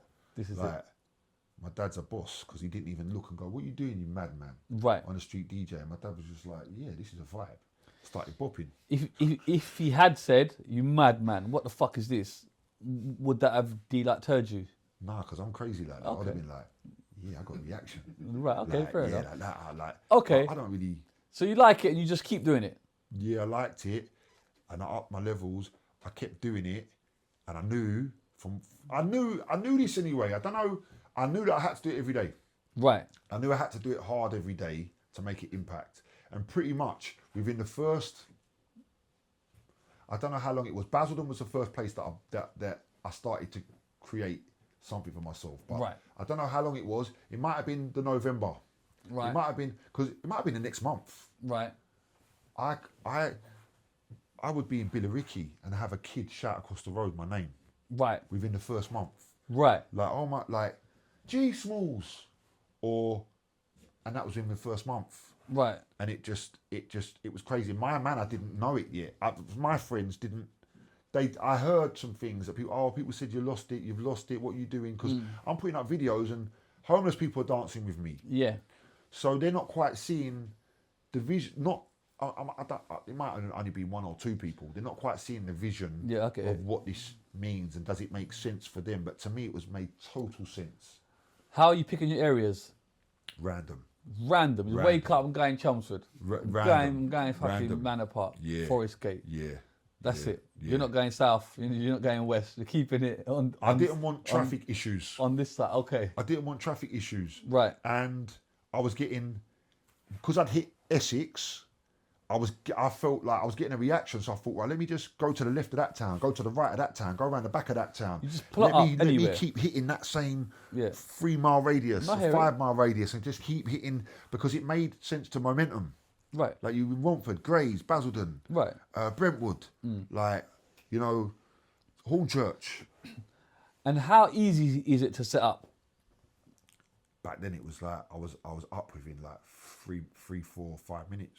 Right. Back then, because What is it? A whole setup like AG said? Because AG's been there.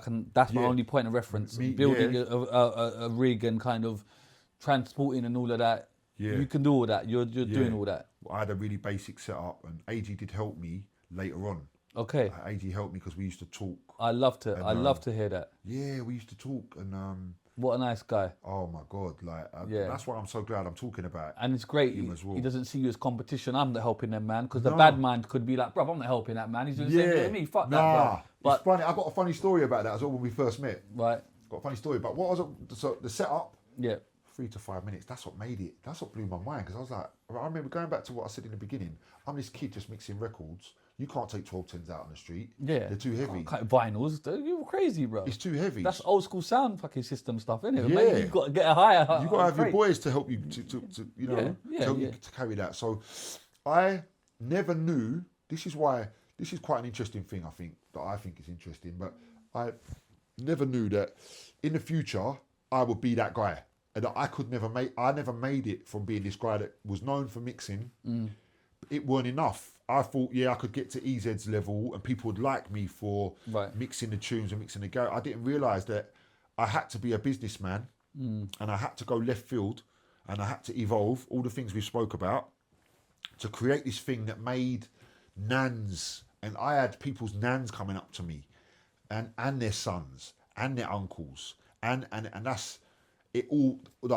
My whole journey of playing soul to soul, I might play a little bit of Elvis, I might play Vibes Cartel, I might play Artful Dodger. My whole journey, my musical journey come together because, and the party side of it, as well as the clubs, because I'd done a lot of people's parties and they're coming out, oh, I remember you done my party from blah, blah, oh, yeah. It all came together. I was playing tunes that our mums might like Yeah. and stuff like that, but what was I think I just went all I over don't know, the but place. it's all good. How's that feeling when you're bringing happiness one-to-one and people coming up to you? Because when you're playing a crowd, I suppose you don't get that personal one-to-one. You can see them and they're happy. Yeah. This is much more personal. Coming up to you, they want to talk to you. They're smiling. Wow. You are literally changing moods. You're probably changing their day. Someone might have a shit day, bumps into you. My God. Bro. Can you put that into words? My God. I'm not even a man that can cry. Right. Yeah, and my family would tell you that.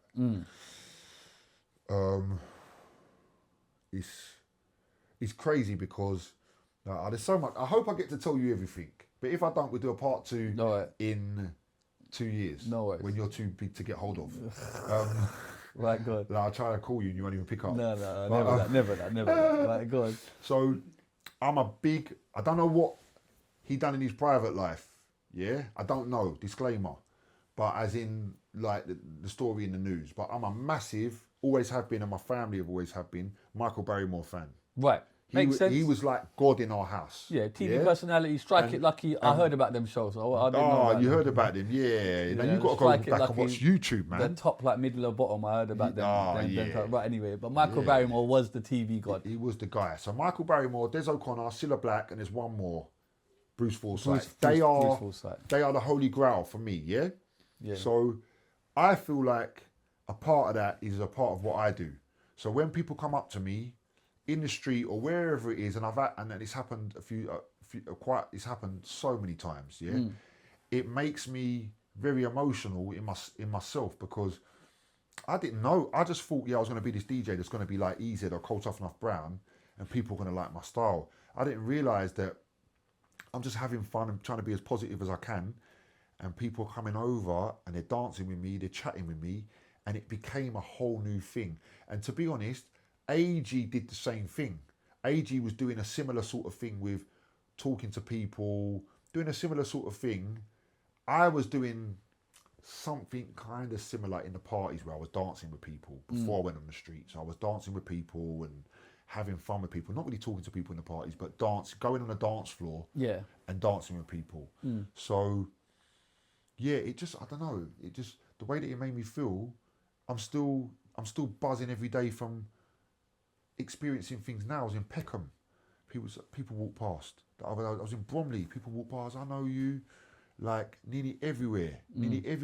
So crazy, many places. It's this internet's mad, you know. It's nuts. Ibiza, Tenerife, Mallorca, Egypt. It's mad. Yeah, they were all English people, but I've been spotted in all of them places, and even in different locations. One day I'm in Gidea Park, the next day I'm in Bromley, the next day, but you're bumping into people. And nice. Oh, mate, I can't even explain. I didn't even really answer your question. I can't even really explain how powerful and how it makes me feel when people come up and I can only take a little bit of that because some people, they do stop me in some random places and they say like, I see your shit, and it's nice. It's going to happen so much more to you. It's a nice feeling. You know like what I mean? People have come, I've got some stories where it's like, rah, okay, I've been to different countries and like, what? But so I can get, that's why I'm you got that look, bro. You got an original look as well. Yeah. There's not, you get what I'm saying. No, you got original look. But I can understand. Like, sometimes I thought, rah, what here? You like, do you know what I'm saying? So I can imagine for you, and you bring that happiness to people, which is it's a blessing, isn't it? I didn't even know it was a thing. I was on the street. But that's even better because you didn't go out to do that. No, I knew. I'm always that kind of person. If people come and vibe and gel with me, I go along with it. If people come and talk to me, I go along with it. Yeah. So I was already that kind of person. But I also had a quiet side. So I didn't really know that this would become such a part of my style. It just happened. Right. And I didn't. People started coming up to me saying, "You make people really happy. You're bringing happiness to the communities. You're doing this." And I thought, my head was stuck in DJing. My head was stuck in playing tunes and playing garage and playing R&B. I didn't really. It's like you being with. Let's say you're with your family. You're having a joke and laugh with your nephews and your mum and everybody, and someone's watching you and seeing how good you connect with these people, with your family, right? But you're not thinking it's anything out of the ordinary. But that's the best thing, because people sit here with me, and I can only use myself as reference. I'm not trying to take the limelight away from you, but it's like amount of people that sit here after interview and go, bruv, they say two things to me. Number one, they go, has it been that long? Because how many hours have we done? We're probably, 2.5?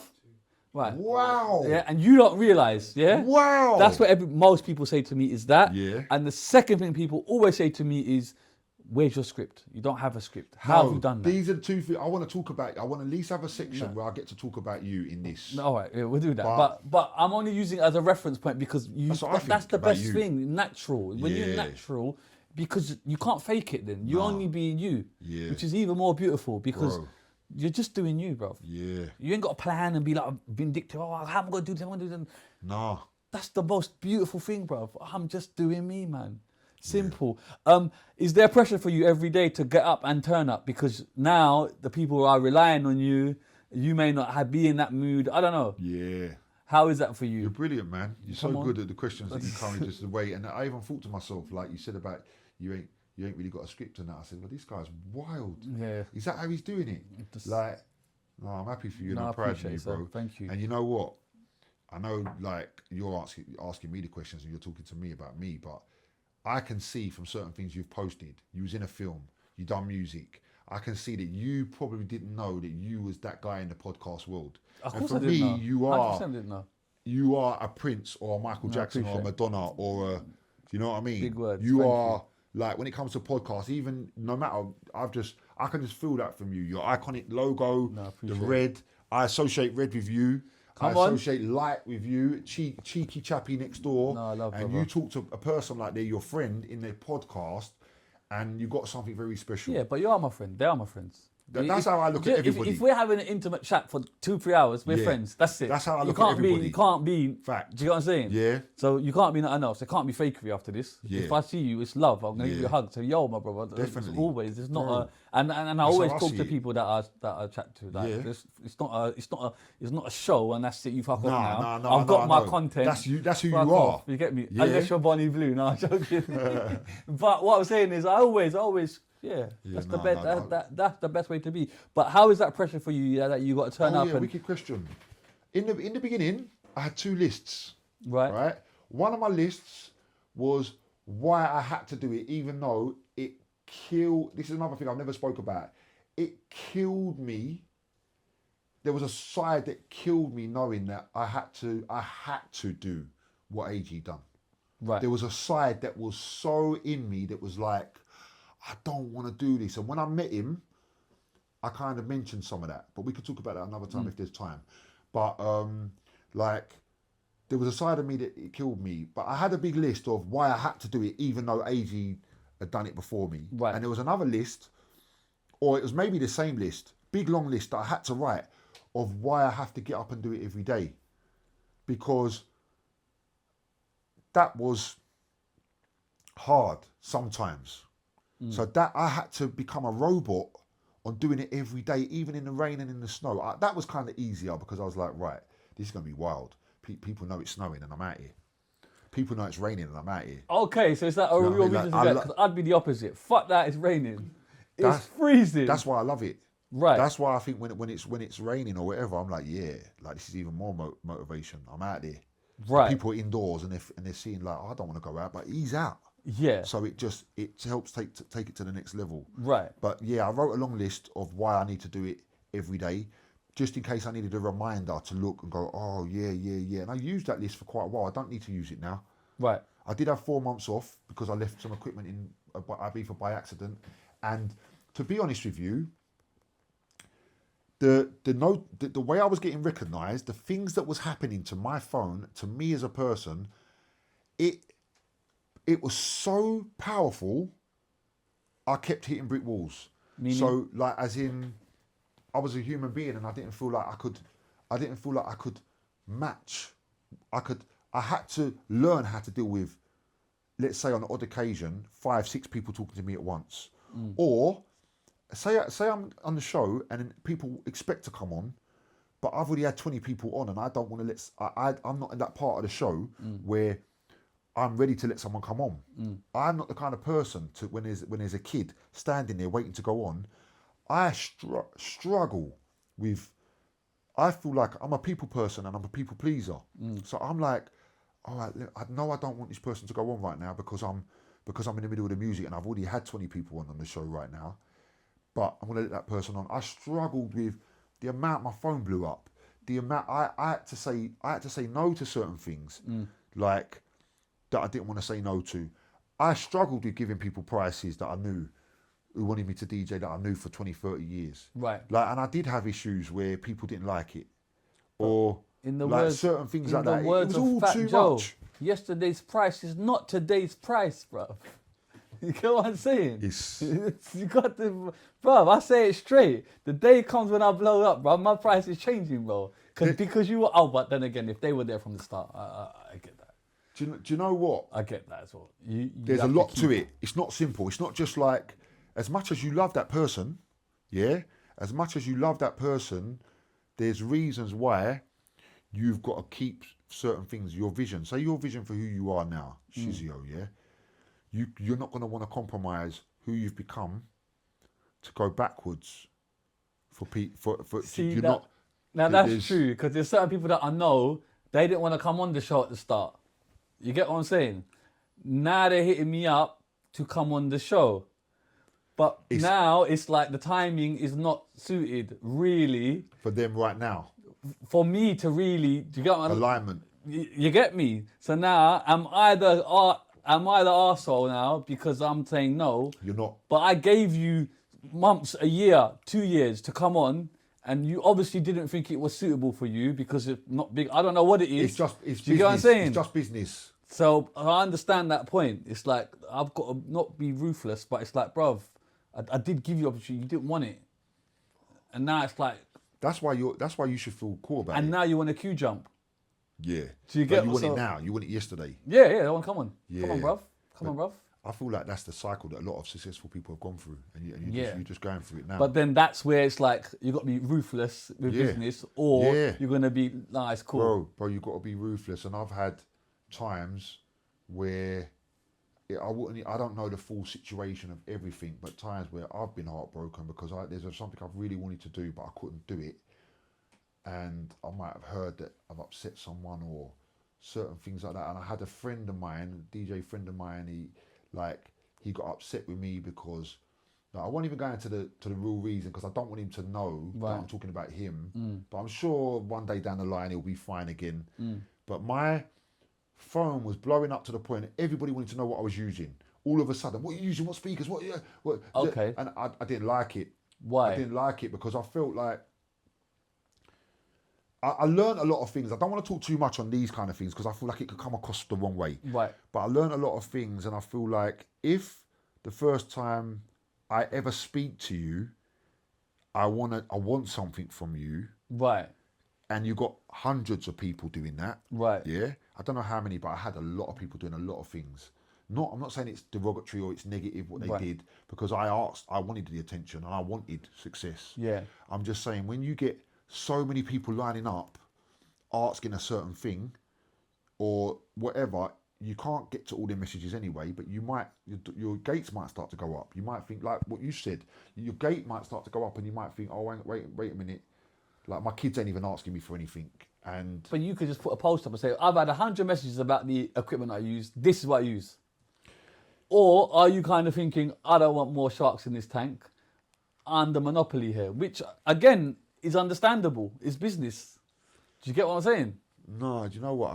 I adopt the mindset of I'm not gonna change how I was moving from before I went on the street. So before, when I went on the street, like I'll just stick to.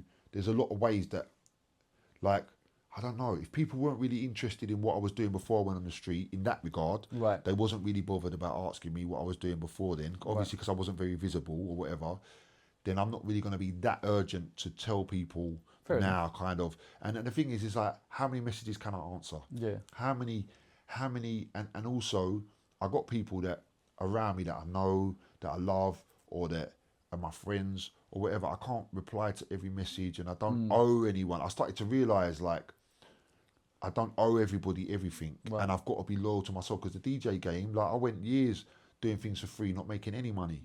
So I just now, I don't want to ever come across as stush, but I also would never have got to where I got to if I wasn't a dreamer, and if I wasn't, you can't say delusional, but if I wasn't that guy that said, yeah, I could be as big as David Guetta. I'm not saying I'm as big as David Guetta, I'm just saying that, will I ever be as big as him if I never believed I could be from the beginning? But you got to put yourself first. You got to be selfish. You got to. You have to put your own needs first. Right. Fair enough. Yep. That kind of makes sense. 4 months off. Yeah. Some would say that's a very large chunk of time. Oh, mate, that was horrible. Why? Just because of all of these seasons you said. But do you not feel like, shit, my brand is dropping? Yeah. Yeah. So was that too long of a gap? Yeah. Yeah, and now I know a way to. Do you regret that now? Slightly, but I knew it was needed. The universe was talking to me. Right. I knew it was needed. The universe was talking to me and saying, like, are you... The question that I was facing in my head was, are you disloyal to your own sanity so much so that you'll forfeit your sanity for success? That was the question that was in my head. It was like, right, nobody knows what you're going through. You could lie to yourself and still keep doing these things, and it happened in many different ways in my journey, right? It wasn't just going out on the street, it was other things that I was presented with. I was like, oh my God, do I want to be disloyal to my own sanity by chasing this thing and this success thing to the point where I'm making myself unhappy, and it's possibly going to affect the people around me, the people closest to me, my partner and my kids and everybody? Or do I want to understand that maybe I need to be loyal to myself, and the universe will maybe answer my prayers by keeping my career at a certain level while I heal? Because I had to heal. Yeah. You know? You heal? Yeah, I know the recovery really helped me work out what's what. Now I know that certain things I have to do, and I have to feel comfortable. Do you know how hard it is when like a legend that you loved from when you was a kid might call you and say, boom, I got this booking, this is how much I'm going to pay you.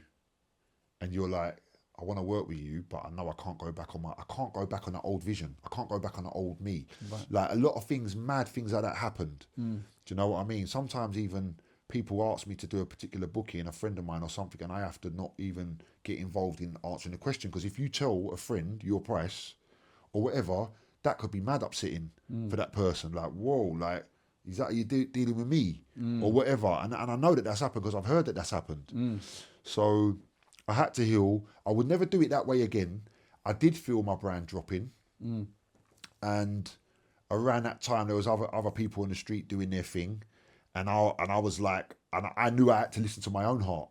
Right. So there could have been a part that thought, all right, everybody's, you know, doing what they're doing, and I'm taking a chill pill. But I just had to be loyal to from recovery, I knew I had to be loyal to my own needs. I had to. Right.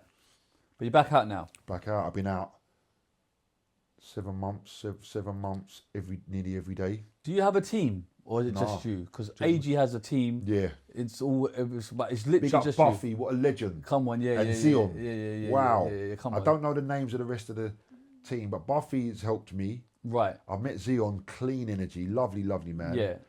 And AG, and I don't know, and obviously I knew he was working with his cameraman Unks, big up Unks from before. But you're very much a one-man army. Other than my girl. Right. You used to just my go girl, out. My girl. So who's filming? Your girl's filming? No, my girl takes like a lot of my private bookings. Now I take promoter bookings. I could tell you actually about an issue that I had, which is quite interesting. But my girl takes my bookings because I do a lot. Like if I could reel off, I don't want to take the questions in too many different directions, but if I could reel off, I'm doing trimming the videos, uploading videos, downloading videos, music selection, figuring out what I'm going to play, creative director, my own security.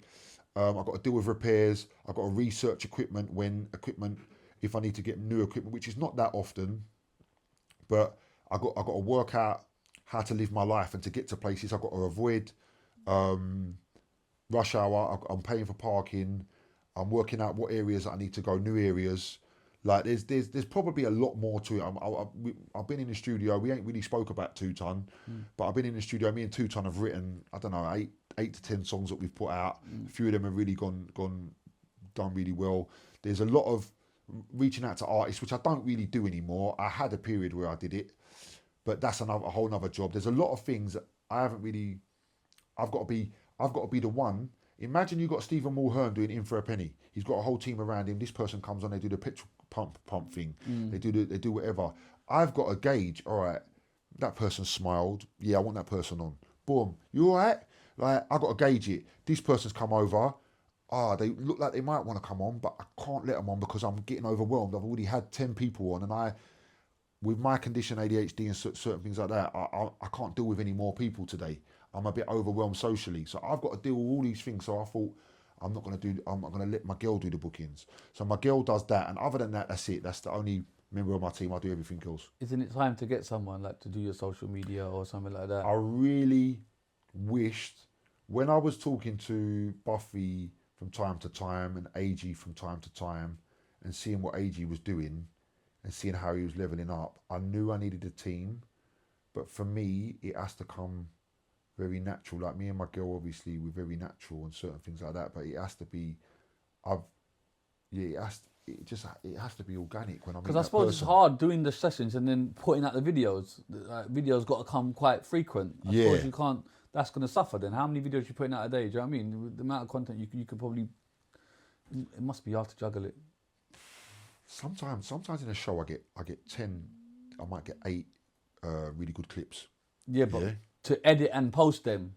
I've got a formula now. Okay. I've got a formula because in the beginning I was using a Samsung, and it never had power, and I didn't know why I couldn't download the whole show and upload it. Right. And I'm talking to AG about it. I didn't know, and he gave me some ideas, but I didn't know that what phone I needed to be using. Buffy told me that. Right. Buffy said, look, this is compatible. Boom, you need to use that. And I was like, all right. So Buffy works with AG, right? Yeah, but so AG and Buffy helped me. Right. Like I met AG in person, I don't know, for the first time. He had a club night and I met AG in person. And he was a bit quiet on that day, but he had a lot going on. And then after that, we started doing, I done a show with him on the street. I performed with him. How did that happen, a show on the street? Just. On whose stream, his or yours? Both of ours. Right. Both of ours. So how did that conversation? Because that's great. Collaboration, unity. Definitely. All the things we love to see. Definitely. So, right. Going back to, what did you say? About you and AG working together, collaborating and streaming together. And you said something before that I was just thinking about. I think... I can't remember, Buffy...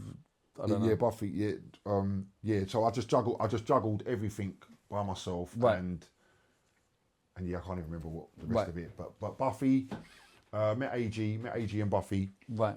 And yeah, it was quite funny. Buffy said a couple of funny things to me, but she would like in a bantery way. And then AG was quiet on that day, but I don't think it was for any real reason. I did feel guilty that I had sort of like, jumped on his thing, even though I didn't tell him. I only told another guy. I told one other guy. I told my sister. I told one other guy. I don't usually tell anyone what I'm doing. I never really have. But I told another guy, and I'll tell you who I told after camera. I wouldn't really want to say it on camera, but I'll tell you after. But and I told my sister. One of my sisters, because I got 3, and so I wanted to do my own thing already. I never told AG that because I didn't want to be that guy to be, I wanted that. I never told AG that, but it didn't really matter. Certain things just don't matter. A couple of people come up to me and said to me, have you seen them, blah blah, and who done it first? I said, it don't, not about AG, but just in general. Yeah. They've said a couple of people. I tell them I can't get involved in certain things like that. Yeah, but it's strange. People want to know who did it first. But if you're a normal DJ or a rapper or any or a footballer or a singer, no one cares who did it first. So I don't understand why in this lane there can be one person doing it. Because it doesn't make sense. It's because you can't cover the whole world. You can't cover the whole area. It's true, but because it's brand new, people will see. Let's say you was the first person to do a podcast. People would look at it as a direct disrespect that I come and done a podcast as well. Right. Yeah. Especially if you get really successful. I've had hate comments because of people, like not major, but one of the key words I had to block on my live stream, and this is something that I never thought would ever come up in any question, like in any conversation. I had to block the word AG. And I wanted to block the word AJ just in case they said AJ to try and get through the block. Because people were like, fake AG or whatever. It didn't really bother me. I've had people calling me, look, quite a few things on there, because you do get that, but it didn't really bother me because sometimes in life you get a calling, and this is just a point in my life. I have a whole other journey in music. This is just a point in my life, and me and AG, we do different things. AG's online battling a lot. I've never battled really. Like me and AG got different aspirations. But how nice that he can advise you and you can talk to each other. It's not a competition. It's like, here you go, bro.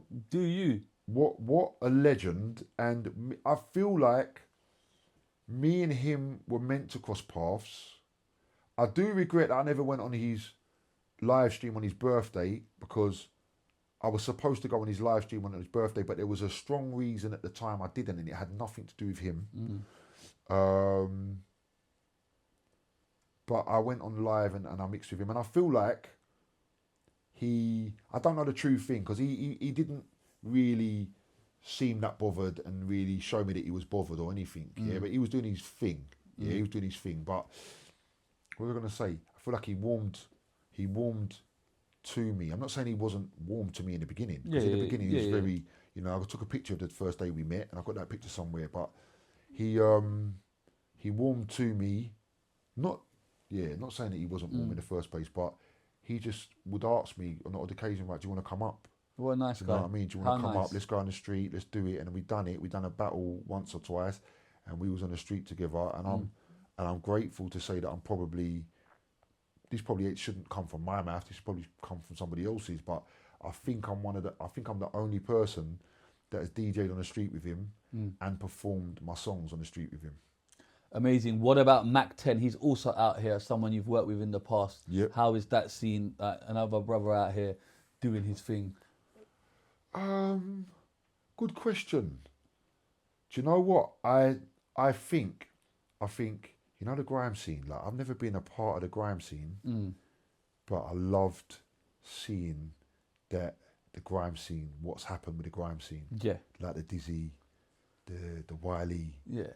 Like, Everything. I love the fact that somebody has been able to, not saying that it went anywhere, but what he's done with the grime scene. Yeah.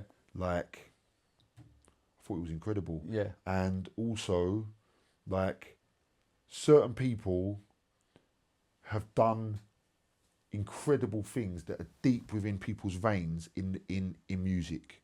Yeah, I don't know how many people that we've really spoke about within that, but he was a grime icon. Yeah. And I feel like he needed to really, what's the word, top what he'd done in the past and to claim back what he'd done in the past. So although his name was solid, like you could say Crazy Titch ain't been on the road for a long time, but his name's solid. So I just feel like what he's done in grime and how, and, you know, and I'm happy for the success that he's got in his life, because a lot of, like, Slimzies, the Preshuses, like when I saw Preshus up here, I was like, I was so emotional. You was from what I know, you was the first one to really, from the podcast world, to even know that story. Because he is, you don't even want to go there. You don't even want to go there with who Preshus really is on the street. I can speak for in Newham, for iconic. Like, he's like, yeah. It's like when you go into the pyramids in Egypt, you find certain things, but you don't know how iconic they were. You pick up these things and you like, you know what I mean? I hear you. In the pyramids in Egypt, and then you have to study to find out how iconic these tombs and things are. Yeah. Preshus, That guy. my God, you know you got Heartless, yeah. You got Heartless, Preshus, Pay As You Go, Slimzy. Like, there's a lot of names. There's a lot of names that I could say. Do you know what I mean? You got to put Marcus Nasty up there for what he done with Grime and Funky. You got to put Mac 10 up there for what he done in Grime. There's a lot more people, but Preshus was popping before all of us, and he was like Drake of the hood. Like, wow. I hear you. And AG's been there and openly talks about money, his earnings, thousands, etc. Yeah. 15, I don't know what it is. He's quite open about it. yeah. How open are you about in regards to income? I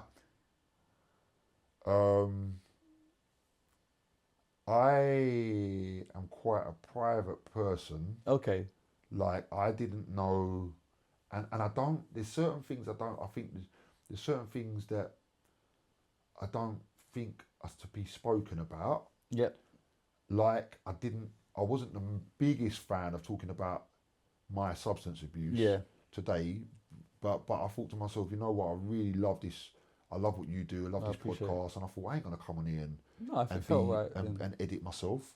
So it's not something that I really have ever spoke about Okay. or anything like that. Right, you don't have to give exact figures, but is it good? Is it healthy? Is it enough to keep you going? Are you doing well for yourself?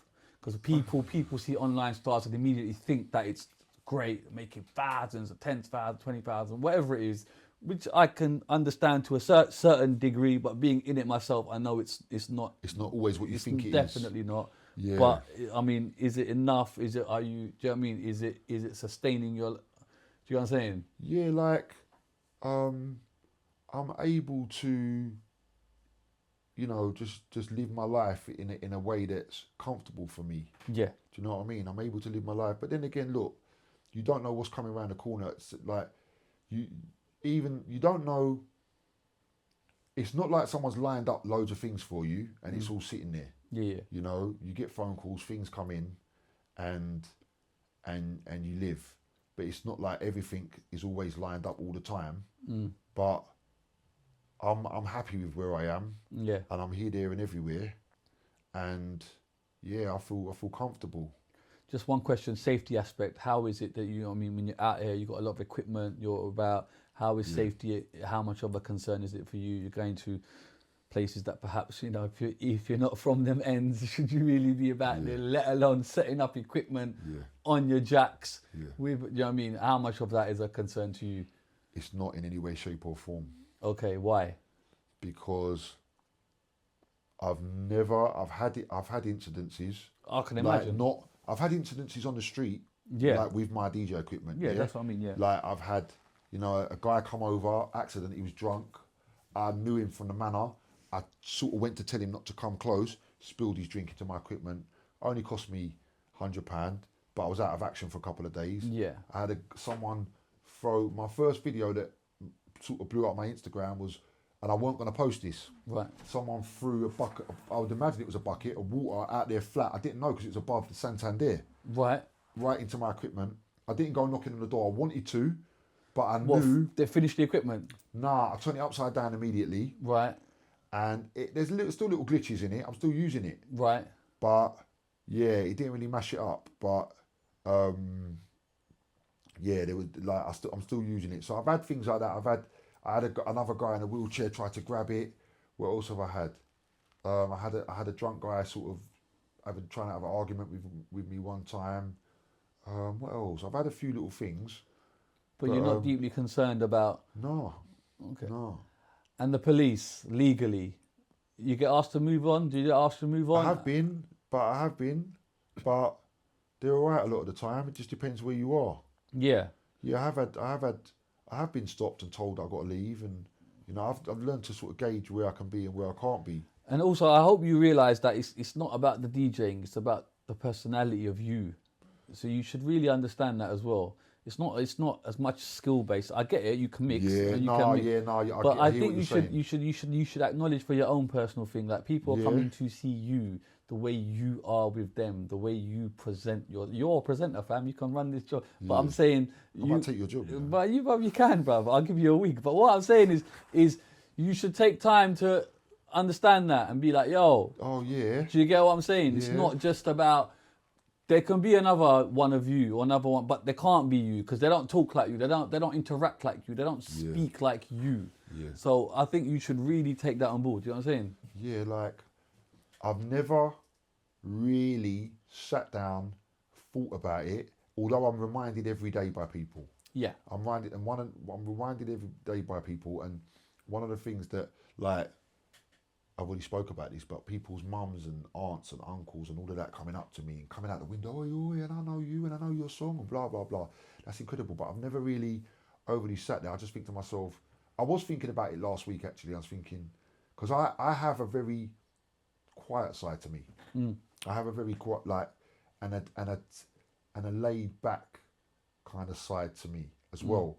So I never knew the person you might see that's lively and having a laugh with everybody else, some people might look at me like that's me. And it is, but that's just a side of me as well. That's just a side of me. So I don't necessarily, I've not always identified as that person. Maybe when I was a kid I did, Yeah. but I'm not. So when I see people, all the feedback I get, it's always like a bit of a shock, like I'm an out of body experience. Do you post up where you go? Like, I'm going to Never. be here Monday, Never. Tuesday. Why? Surely that would be the thing. I'm going to be here on Monday. The crowd they know where you are. Or are you just an enigma? Man just pops up. I'm glad you asked me that question, because yeah, you are really good, man. These questions, wow, unscripted, really. Show me. No, I know you're unscripted, because when we spoke a couple of days ago, it's just boom, boom. Yeah. You know, I know you're unscripted. Right, I don't do it because one of the things I realised about myself, I don't know if it's ADHD, is I like being spontaneous. If I'm on my way to my mum's, Right. or I'm leaving my mum's, I might think, oh, what have I got? 2-3 hours. I'm going to, all right, boom, do a left. What town's close to here? Boom, all right, I ain't been Benfleet yet, let's hit it. Right. So that's why I do that. I don't like the pressure of telling people that I'm going to be in a particular place.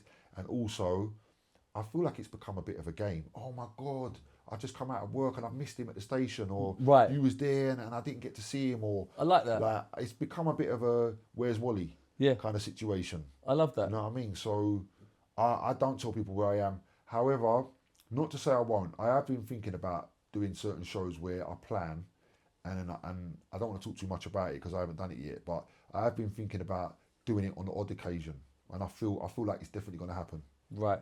How many hits have you accumulated in total, would you say? Views, Yeah. definitely millions. Yeah, obviously you got single videos that do that. Yeah, I could tell you that my Instagram has hit over 1 million views every month since, I'd say, maybe November or December of 2023. Right. And yeah, I could tell you that. And that's just the one platform. That's just Insta. So you've done over 50 million easy. Maybe 100 million. It's mad when you say it like It's that. true, though, isn't it? When you think about it. Maybe 50 to 100.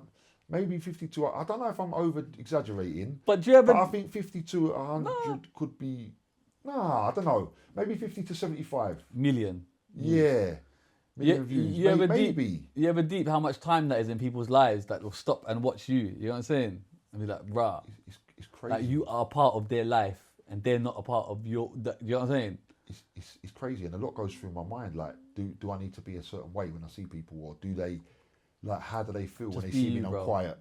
How do they, like, or should I talk more to them when I see them when I'm coming out the pie mash shop and someone spots me and I think, oh, I'd really like to talk to you, but I'm on my way somewhere now or whatever. And what was the other thing I was going to say?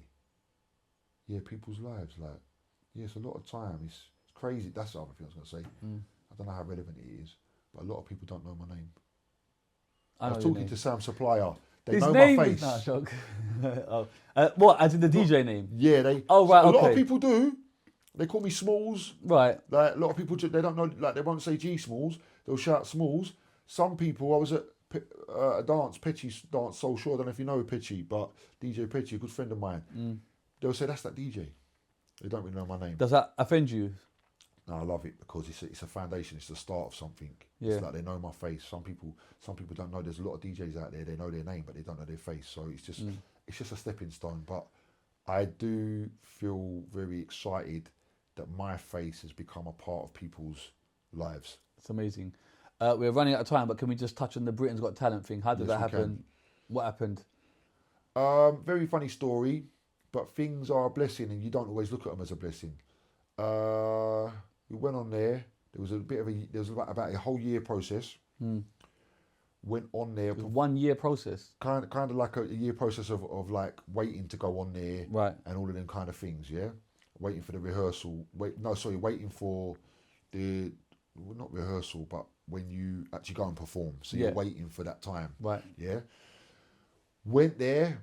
Me, Two-Tone, and my girl was waiting for 10 hours. Yeah, it's And long. waiting for 10 hours, and really thought that we were going to get through. Yeah. I had a couple of, I didn't think I'd ever share this because it's quite personal between me and Two-Tone, but I did like the song that we performed, but I had a couple of reservations on it, but I don't think that's why we didn't get through. Right. But when we went and performed, I feel like we done the best we could and we done good. And the crowd did go crazy. Yeah. And we done the whole song. Alicia kept her light on, and everybody else cut their light off. But we done. As in buzzed you? Yeah, but the truth of the story was, I've told about 10 people that have asked me, yeah? We went on, the first buzzer went off at 40 seconds. I can't remember who that was. Right. Second buzzer was about a minute in. Third buzzer was about 1 minute 20. And then I think Simon was second. Right. Second buzzer. I can't remember the first guy. Right. Bruno was the first one, I think. Right. Simon was second, and then I can't remember who the other guy was. It weren't David Woolley. No, I can't remember who the other guy was. Right. But Alicia kept her light on. Right. We performed our whole song. For us, you kind of needed to know us from social media to get the act. Right. If you didn't know us from social media, you might think two old men like performing a song or whatever. I don't know what you're going to think because I can't do people's thinking for them. But you kind of needed to know us from social media. We was going to do our act differently, where I was going to be a bit more of a DJ, then come out. Right. So but we didn't use operator. We kind of got. They kind of sort of said to us, like, what they want us to do when we, do you know what I mean? When we were applying or whatever, they sort of said, right, it would be better if you know. They didn't bully us, but they said like, write a song. They suggest, but basically means do it. They suggested it, so we just went along with that, and I feel like it was part of. We're not angry with anything, but it was part of the narrative that fit what they wanted. But also we were very consensual with the idea of what they wanted. But the way they cut it, which I also understand, is we done a couple of lines and then they put the buzzer, bam, so they made it seem like, all right, we said a few lines and that was it. Right. But it wasn't like that. We performed the whole song. But how was that feeling when you get buzzed off it, kind of? Such a funny feeling. Like, the first buzzer, I was like, what was that? Right. I was literally baffled to what it was, even though I knew where I was. Yeah. And then I was like, I heard it and it made my legs shake a bit. Right. Like, of nervousness. Yeah, of course. But then I had to keep pushing. I said, I'm going to fight no matter what. So I carried on, and then 20 seconds the other one, and it started to become realistic. Right. However, imagine if they didn't show us on there. They might not have showed us. If they didn't show us, it would have been cool. It might have done us more. We might have got more benefit if they didn't show us on the street or within our circles. Right. But they showed us, which I'm grateful that they did, because a lot of people come and said, look, I got such positive feedback. People were saying, even though we was only on there for a little second, it was March 26th of 2025, I think was when the show was aired. I think that's the episode. So if you want to go back and watch it, I had a lot of people giving positivity, even though it was only on a small amount of time, like, you smashed it, well done. It showed me how positive people are and how good people feel for you and for your success. But what about for you getting buzzed off? Did you feel a certain way? Do you feel disheartened? Do you feel pissed off? Do you feel like, I'm going to get cussed for this? Do you feel that side of it? You know what? No, to a degree. I'll tell you why. I'm used to, when I was in the parties, I'm used to getting up, dancing with people and feeling a level of I could be rejected. Yeah? So, and when I'm sitting up in the street, it's all stuff that is very daring stuff. Right. So when I went and done that, I just thought, look, I'm up for the consequences of whatever happens. Like, when I posted the video of the water getting thrown all over me, it blew up my Instagram. So I just know that blessings come in all different shapes and sizes. And the day after it got aired, we got 2 million views on our song Mad at Me. Right. So, and even on that day when we recorded, we was having technical issues, but we recorded it anyway. We got 2 million views. The day after, Britain's Got Talent aired, and they used our picture. I believe they done it strategically because they kind of knew what we were doing on social media, but they used our picture for the thumbnail. So my picture, mine and 2 Times picture, was on the ITVX app for weeks, and I believe it's still on there. If you go back to that episode of March 26th of 2025, I believe our picture would be the one on the thumbnail. Right. So I can't hate on that. What does 2026 hold for you, brother? Every day on live. Every day? Every day. Not every always, day? Not always weekends, but most days. Most days on live, even weekends if I can. Right. And the club, there was a reason why I didn't hit the club scene hard. Right. There was a reason why, because I had, I had my girlfriend was taking the bookings. So people saw that as, it's an agent, they're going to put money on top. Like, it wasn't even that case. Right. Yeah, so I want to take over. Like I'm going to be hitting the clubs even harder. It's happening now anyway. So it's just take over the clubs And hit take the clubs over the hard streams. and get my name popping in the club because people see. I don't know what people see because I haven't spoke to people, but people might think entertainer, and I am an entertainer. but I'm also a nothing wrong serious with that. DJ. No, there's nothing wrong with You're it. also a But serious DJ. people might not realise I've done comedy songs, I've done parody songs. So people might not, if they're not seeing me in the clubs, they might not really recognise that I'm a serious club DJ. Yeah, but when you do parody songs, you're perhaps not helping your case. In that world, especially if they don't see that you're always everywhere. Like I am everywhere, but I've done so many private things. You're not gonna see me, you might not have seen me on every single club lineup. Right. But now, all that's changed. Do you know what I mean? Do you Changing. stream at the same time every day, or is it just random? You can just Random, pop, always random. you could just pop Yeah. up and it's just that's Yeah, it. I don't like having set times. I don't like planning. Man, don't like Not it. You anything, wake up nah. and be like, yeah, am I doing this? All right, I do this thing where Chat GPT asks you questions. Yeah. So let's see what we can do with this. Let's see. How long has this been? Whoa. It's a big one. I feel kind of privileged that I got this long. Don't be silly. Because I bro. looked at your timings. No. And I see Listen, certain people with listen, 2 hours, we certain talk people with until 3. the conversation flows, baby. That's how we do. Yeah. You came up during the golden age of UK garage. When did you first realise the scene was starting to change? Probably 2001. A lot of people say garage collapsed because of violence in the clubs. From your perspective, what really happened? There was loads of reasons, but yeah, violence will always sort of come with certain dance genres in the streets. Pirate stations like Magic FM and Passion FM shaped careers. What really went on behind the scenes that listeners never saw? DJing in the flats, DJing in people's flats that we rented from them, and that was really, I suppose, that was the main thing. The main just the DJing in they never saw the studio. That was the main thing that comes to springs to mind when you ask that question. What was the most chaotic night you ever experienced whilst DJing in a club? I don't know about that. I don't really think I've seen anything that wild. Like Yeah, I've fair enough. seen tear ups Yeah, and stuff like normal, that. innit? Yeah, it's normal. Nothing really that wild, you know. Pirate radio had no rules. What's the most illegal thing that happened during one of your broadcasts? The most, I think, a lot of people going back to the studio one night and people were drinking or people were doing what they were doing in the kitchen, taking substances. Right. That's really, it didn't happen all the time, but I can remember 2 specific times when we come back from Opera House or we was in the studio in Bounds Green or something, everyone was doing something in the kitchen, but they were shutting the door so I couldn't see it. So I think they were getting on it. What's the big myth about London garage scene that people still believe today? The big myth about the garage scene, a myth that some people that I know think from the old school that you can play certain radio bangers in a club and it's going to work, like what we spoke about earlier. If you could rewind to the late 90s garage explosion, what would you have done differently in your career? Oh, love that. I suppose go to more clubs because then I would have seen the formula. I would have understood the formula more if I went into the clubs more and I was watching it. I don't even know if I would have been ignorant and ignored that, but going clubbing more so I could see the formula. Did you ever witness a major artist getting blackballed from radio or the club circuit because of industry politics? I don't believe in blackballing. I think that you do it to yourself, but if you're big enough, you can create your own success. Like, I mean, if you're consistent enough, you can create your own lane, create your own success, and people will want to work with you. A lot of DJs claim certain crews dominated the scene. Who really had the most power in the London nightlife back then?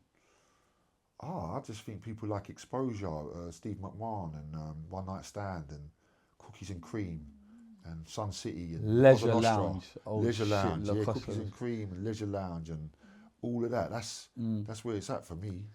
Street DJing streaming looks fun online, but what's the most dangerous situation you've been while DJing outside? I don't really think I've had a dangerous situation, really.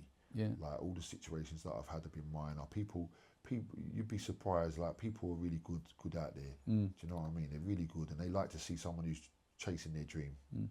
DJs like DJ AG have made outside streaming massive. Do you see it as the future of DJ culture or just a viral trend? Oh, definitely not necessarily a viral trend. I've seen it on my timeline. More people doing it. yeah, I don't think it's just a viral trend. Have you ever had police shut down one of your outdoor sets midstream, and what actually happens behind the scenes when that occurs? Yeah, I've had police shut it down. They just come over and say, yeah, look, you know, we don't want to caution you, or you're going to get cautioned, or you're going to get fined, or you got to pack it down right now. I've had it a few times. Some critics say outdoor DJing streaming is more clout than music. What's your response? It doesn't matter. Sometimes a lot of things don't really matter. Like opinions don't really matter. I did have somebody in the scene, sort of like behind the scenes, with a quite important clique of people, sort of one night. She lovely person. I'm not even gonna say if they're male or female. Lovely person, but they'd had a bit to drink and they were sort of jabbing me a little bit, like as in are you a gimmick, Right. sort of, and it was a bit weird. But lovely person, and I didn't take it to heart. But what's the question again? Some critics say outdoor DJ streaming is more about clout than music. Oh, it doesn't matter. It doesn't matter. Like to me, it might matter to other people, but it's about what I feel it's about, and it's about what the person who's enjoying it feels it's about. Does live streaming outside create real DJ opportunities, or is it mostly about social media numbers? Both. When you stream in public spaces, do you ever worry about copyright strikes or platforms shutting the stream down? That's true. How does that work? When I stream in Copyright strikes, you know, like you're playing music. Oh yeah, that's the whole reason why I DJ on TikTok. Right. That's the whole reason why it had to be on TikTok, because I can play Michael Jackson, I can play Frank Sinatra, I can play It's Elvis. fine. What about Kick and those platforms there? You don't want to go on them? When I've got a team, I can explore them options. But at the minute, I haven't got a team. I do like what a lot of them streamers are doing. I like what is it Tyree, one of the Love Island guys? I can't remember his name. Right. But Ed Matthews, I like all what they do. I'd love to do something similar, but it'd have to suit me and fit my personality, fit my lifestyle. Street live stream DJs are blowing up right now. In 5 years, do you think this movement will replace clubs or disappear like a viral trend?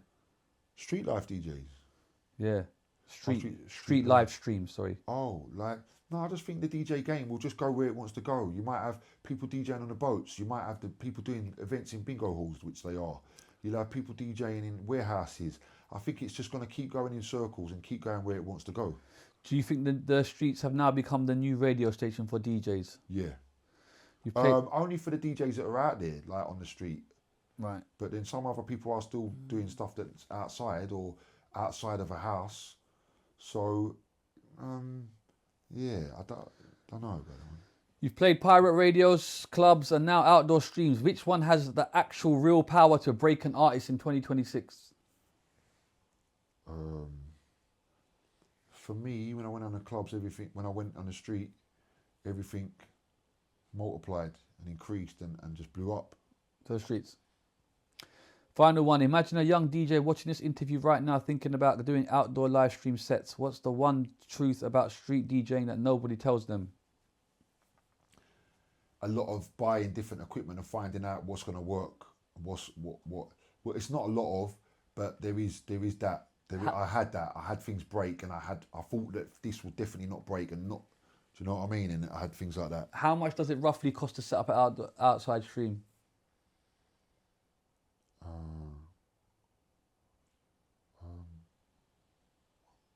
$2,000.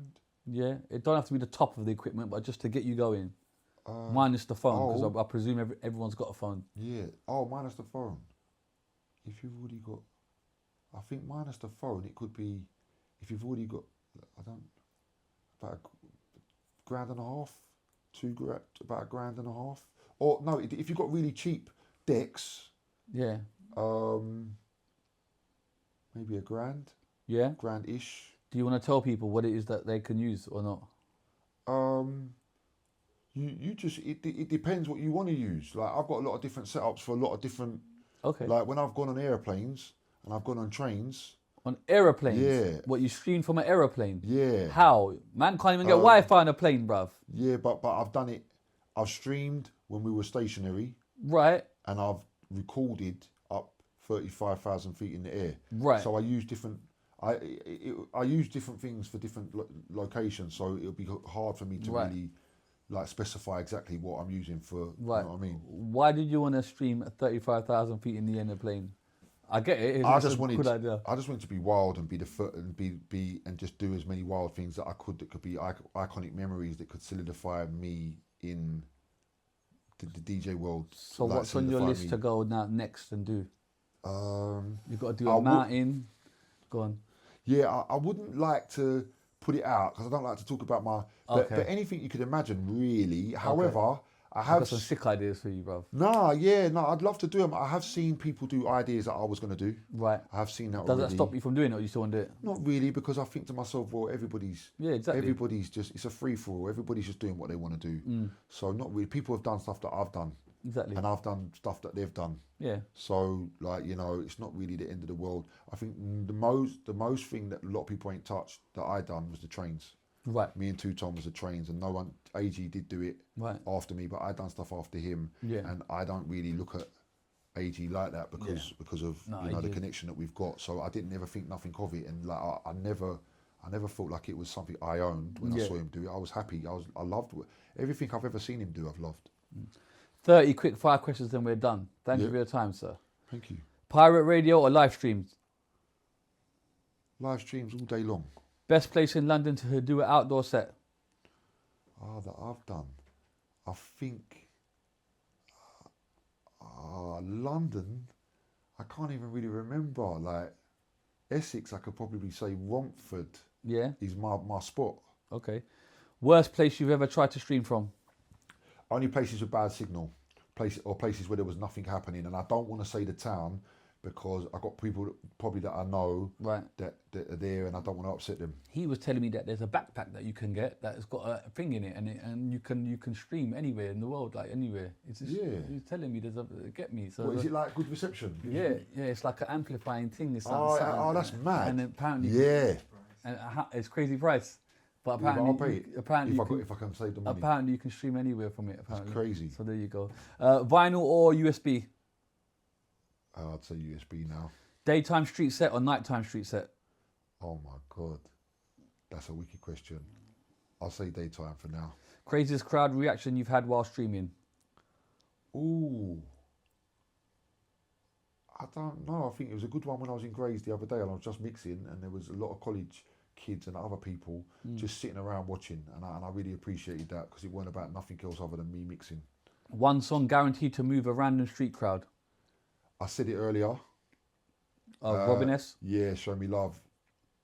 Headphones on one ear. One ear or off when DJing? Always one ear, and I rate the guys that got it on two. Garage or house? Oh my God.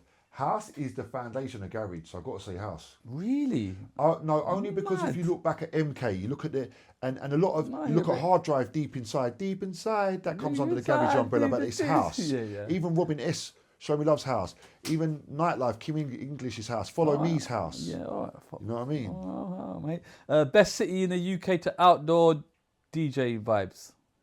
I don't want to disrespect London, but I've got reasons why Essex calls me over and over and over You're and Essex over again. guy, innit, bruv? Which Like, is fine. I do like London quite a lot, but I get more numbers in Essex. What about other cities? You ever thought about Manchester, Cardiff and all that? Course. But the thing is, when I go there, I've got to go there with fire. I've got to go there, stay the whole weekend and just hours and hours and hours and really capture that city. So that's why I ain't done Newcastle or Manchester or Liverpool or any of that yet. Soon come though. Yeah. Police ever tried to shut down your stream? Yeah, you've done that. Most unpredictable thing about street DJing? Maybe the weather. Yeah. Maybe the weather. The weather don't always affect me, but maybe the weather and the dealing with the interactions, because sometimes people want to have. Yeah, maybe the weather. Underground scene or mainstream scene? That's a hard one. It's a hard one. A really hard one. I'm gonna say mainstream for now, but I do love underground. Outdoor streaming better than clubs? Yes or no? Oh, you can't really match them together, but I can be more free outdoor streaming, but I can't. That's a hard one. One place in London you still want to stream from? Sorry, I'm rushing a bit because the time's going to run out. No, that's I'm being cool. warned, like. Yeah, that's cool. You done burnt all the hard drive, you get me? Well, one place in London to stream. Yeah, from. That you still want to. I don't know. I'm just gonna say Stratford, Westfield. Artist you'd love to jump on one of your street sets. Good one. I'm just gonna say Creed. Yeah, come on, Godfather. DJing in the rain, continue or pack up? I always continue if I can. I don't really like. I've gone under bus stops when it started to rain before, and I've also got a lot of places where I go when I know it's raining. Right. So I can be protected. Crowd requests or stick to your set? Requests. I don't do requests. I don't ever do requests. Like if it's a wedding and they've got a few suggestions and all of that, yeah, I can respect that, but I don't ever go overboard because it's 30 years in the game. There's many reasons why requests sometimes don't work, and they take away from the enjoyment of my job. If you had to battle another live DJ outside, who would it be? That's fairly obvious, isn't it? I don't battle because I don't believe in going against people in a competition. Right. But I would definitely love to, collaborate with AG. One word to describe the future of outdoor DJ streaming. Exciting. Yeah? Yeah. Final message for the people. Keep watching the Shizzio show. Look out for his new guests because it's going to be. I'm excited for you. We're trying our best. That's one of the messages, and I think, yeah, just follow my journey. Yeah. Yeah. Mr. G Smallz, it's been absolutely Wow. pleasure. Thank you for your time, sir. Thank you. It's been incredible to know your That's story. no I didn't problem. even know most of it, and that's what I like about some stories. You know what I mean? It's nice to hear your whole story, and it's great to see what you've gone through and what you come out the other end, and you come out shining. You're smashing it. You're doing your thing. You're giving inspiration to people, happiness to people. You're showing people that out of the darkness can come light. You get what I'm saying? Yeah. And I love that for you. Long may it continue. I got your back. I got your back too, sir. Anytime, rain, pour or shine. He done killed the whole hard drive. Whoa. And that is the end of this one. Mad. Yeah. Peace. Mad.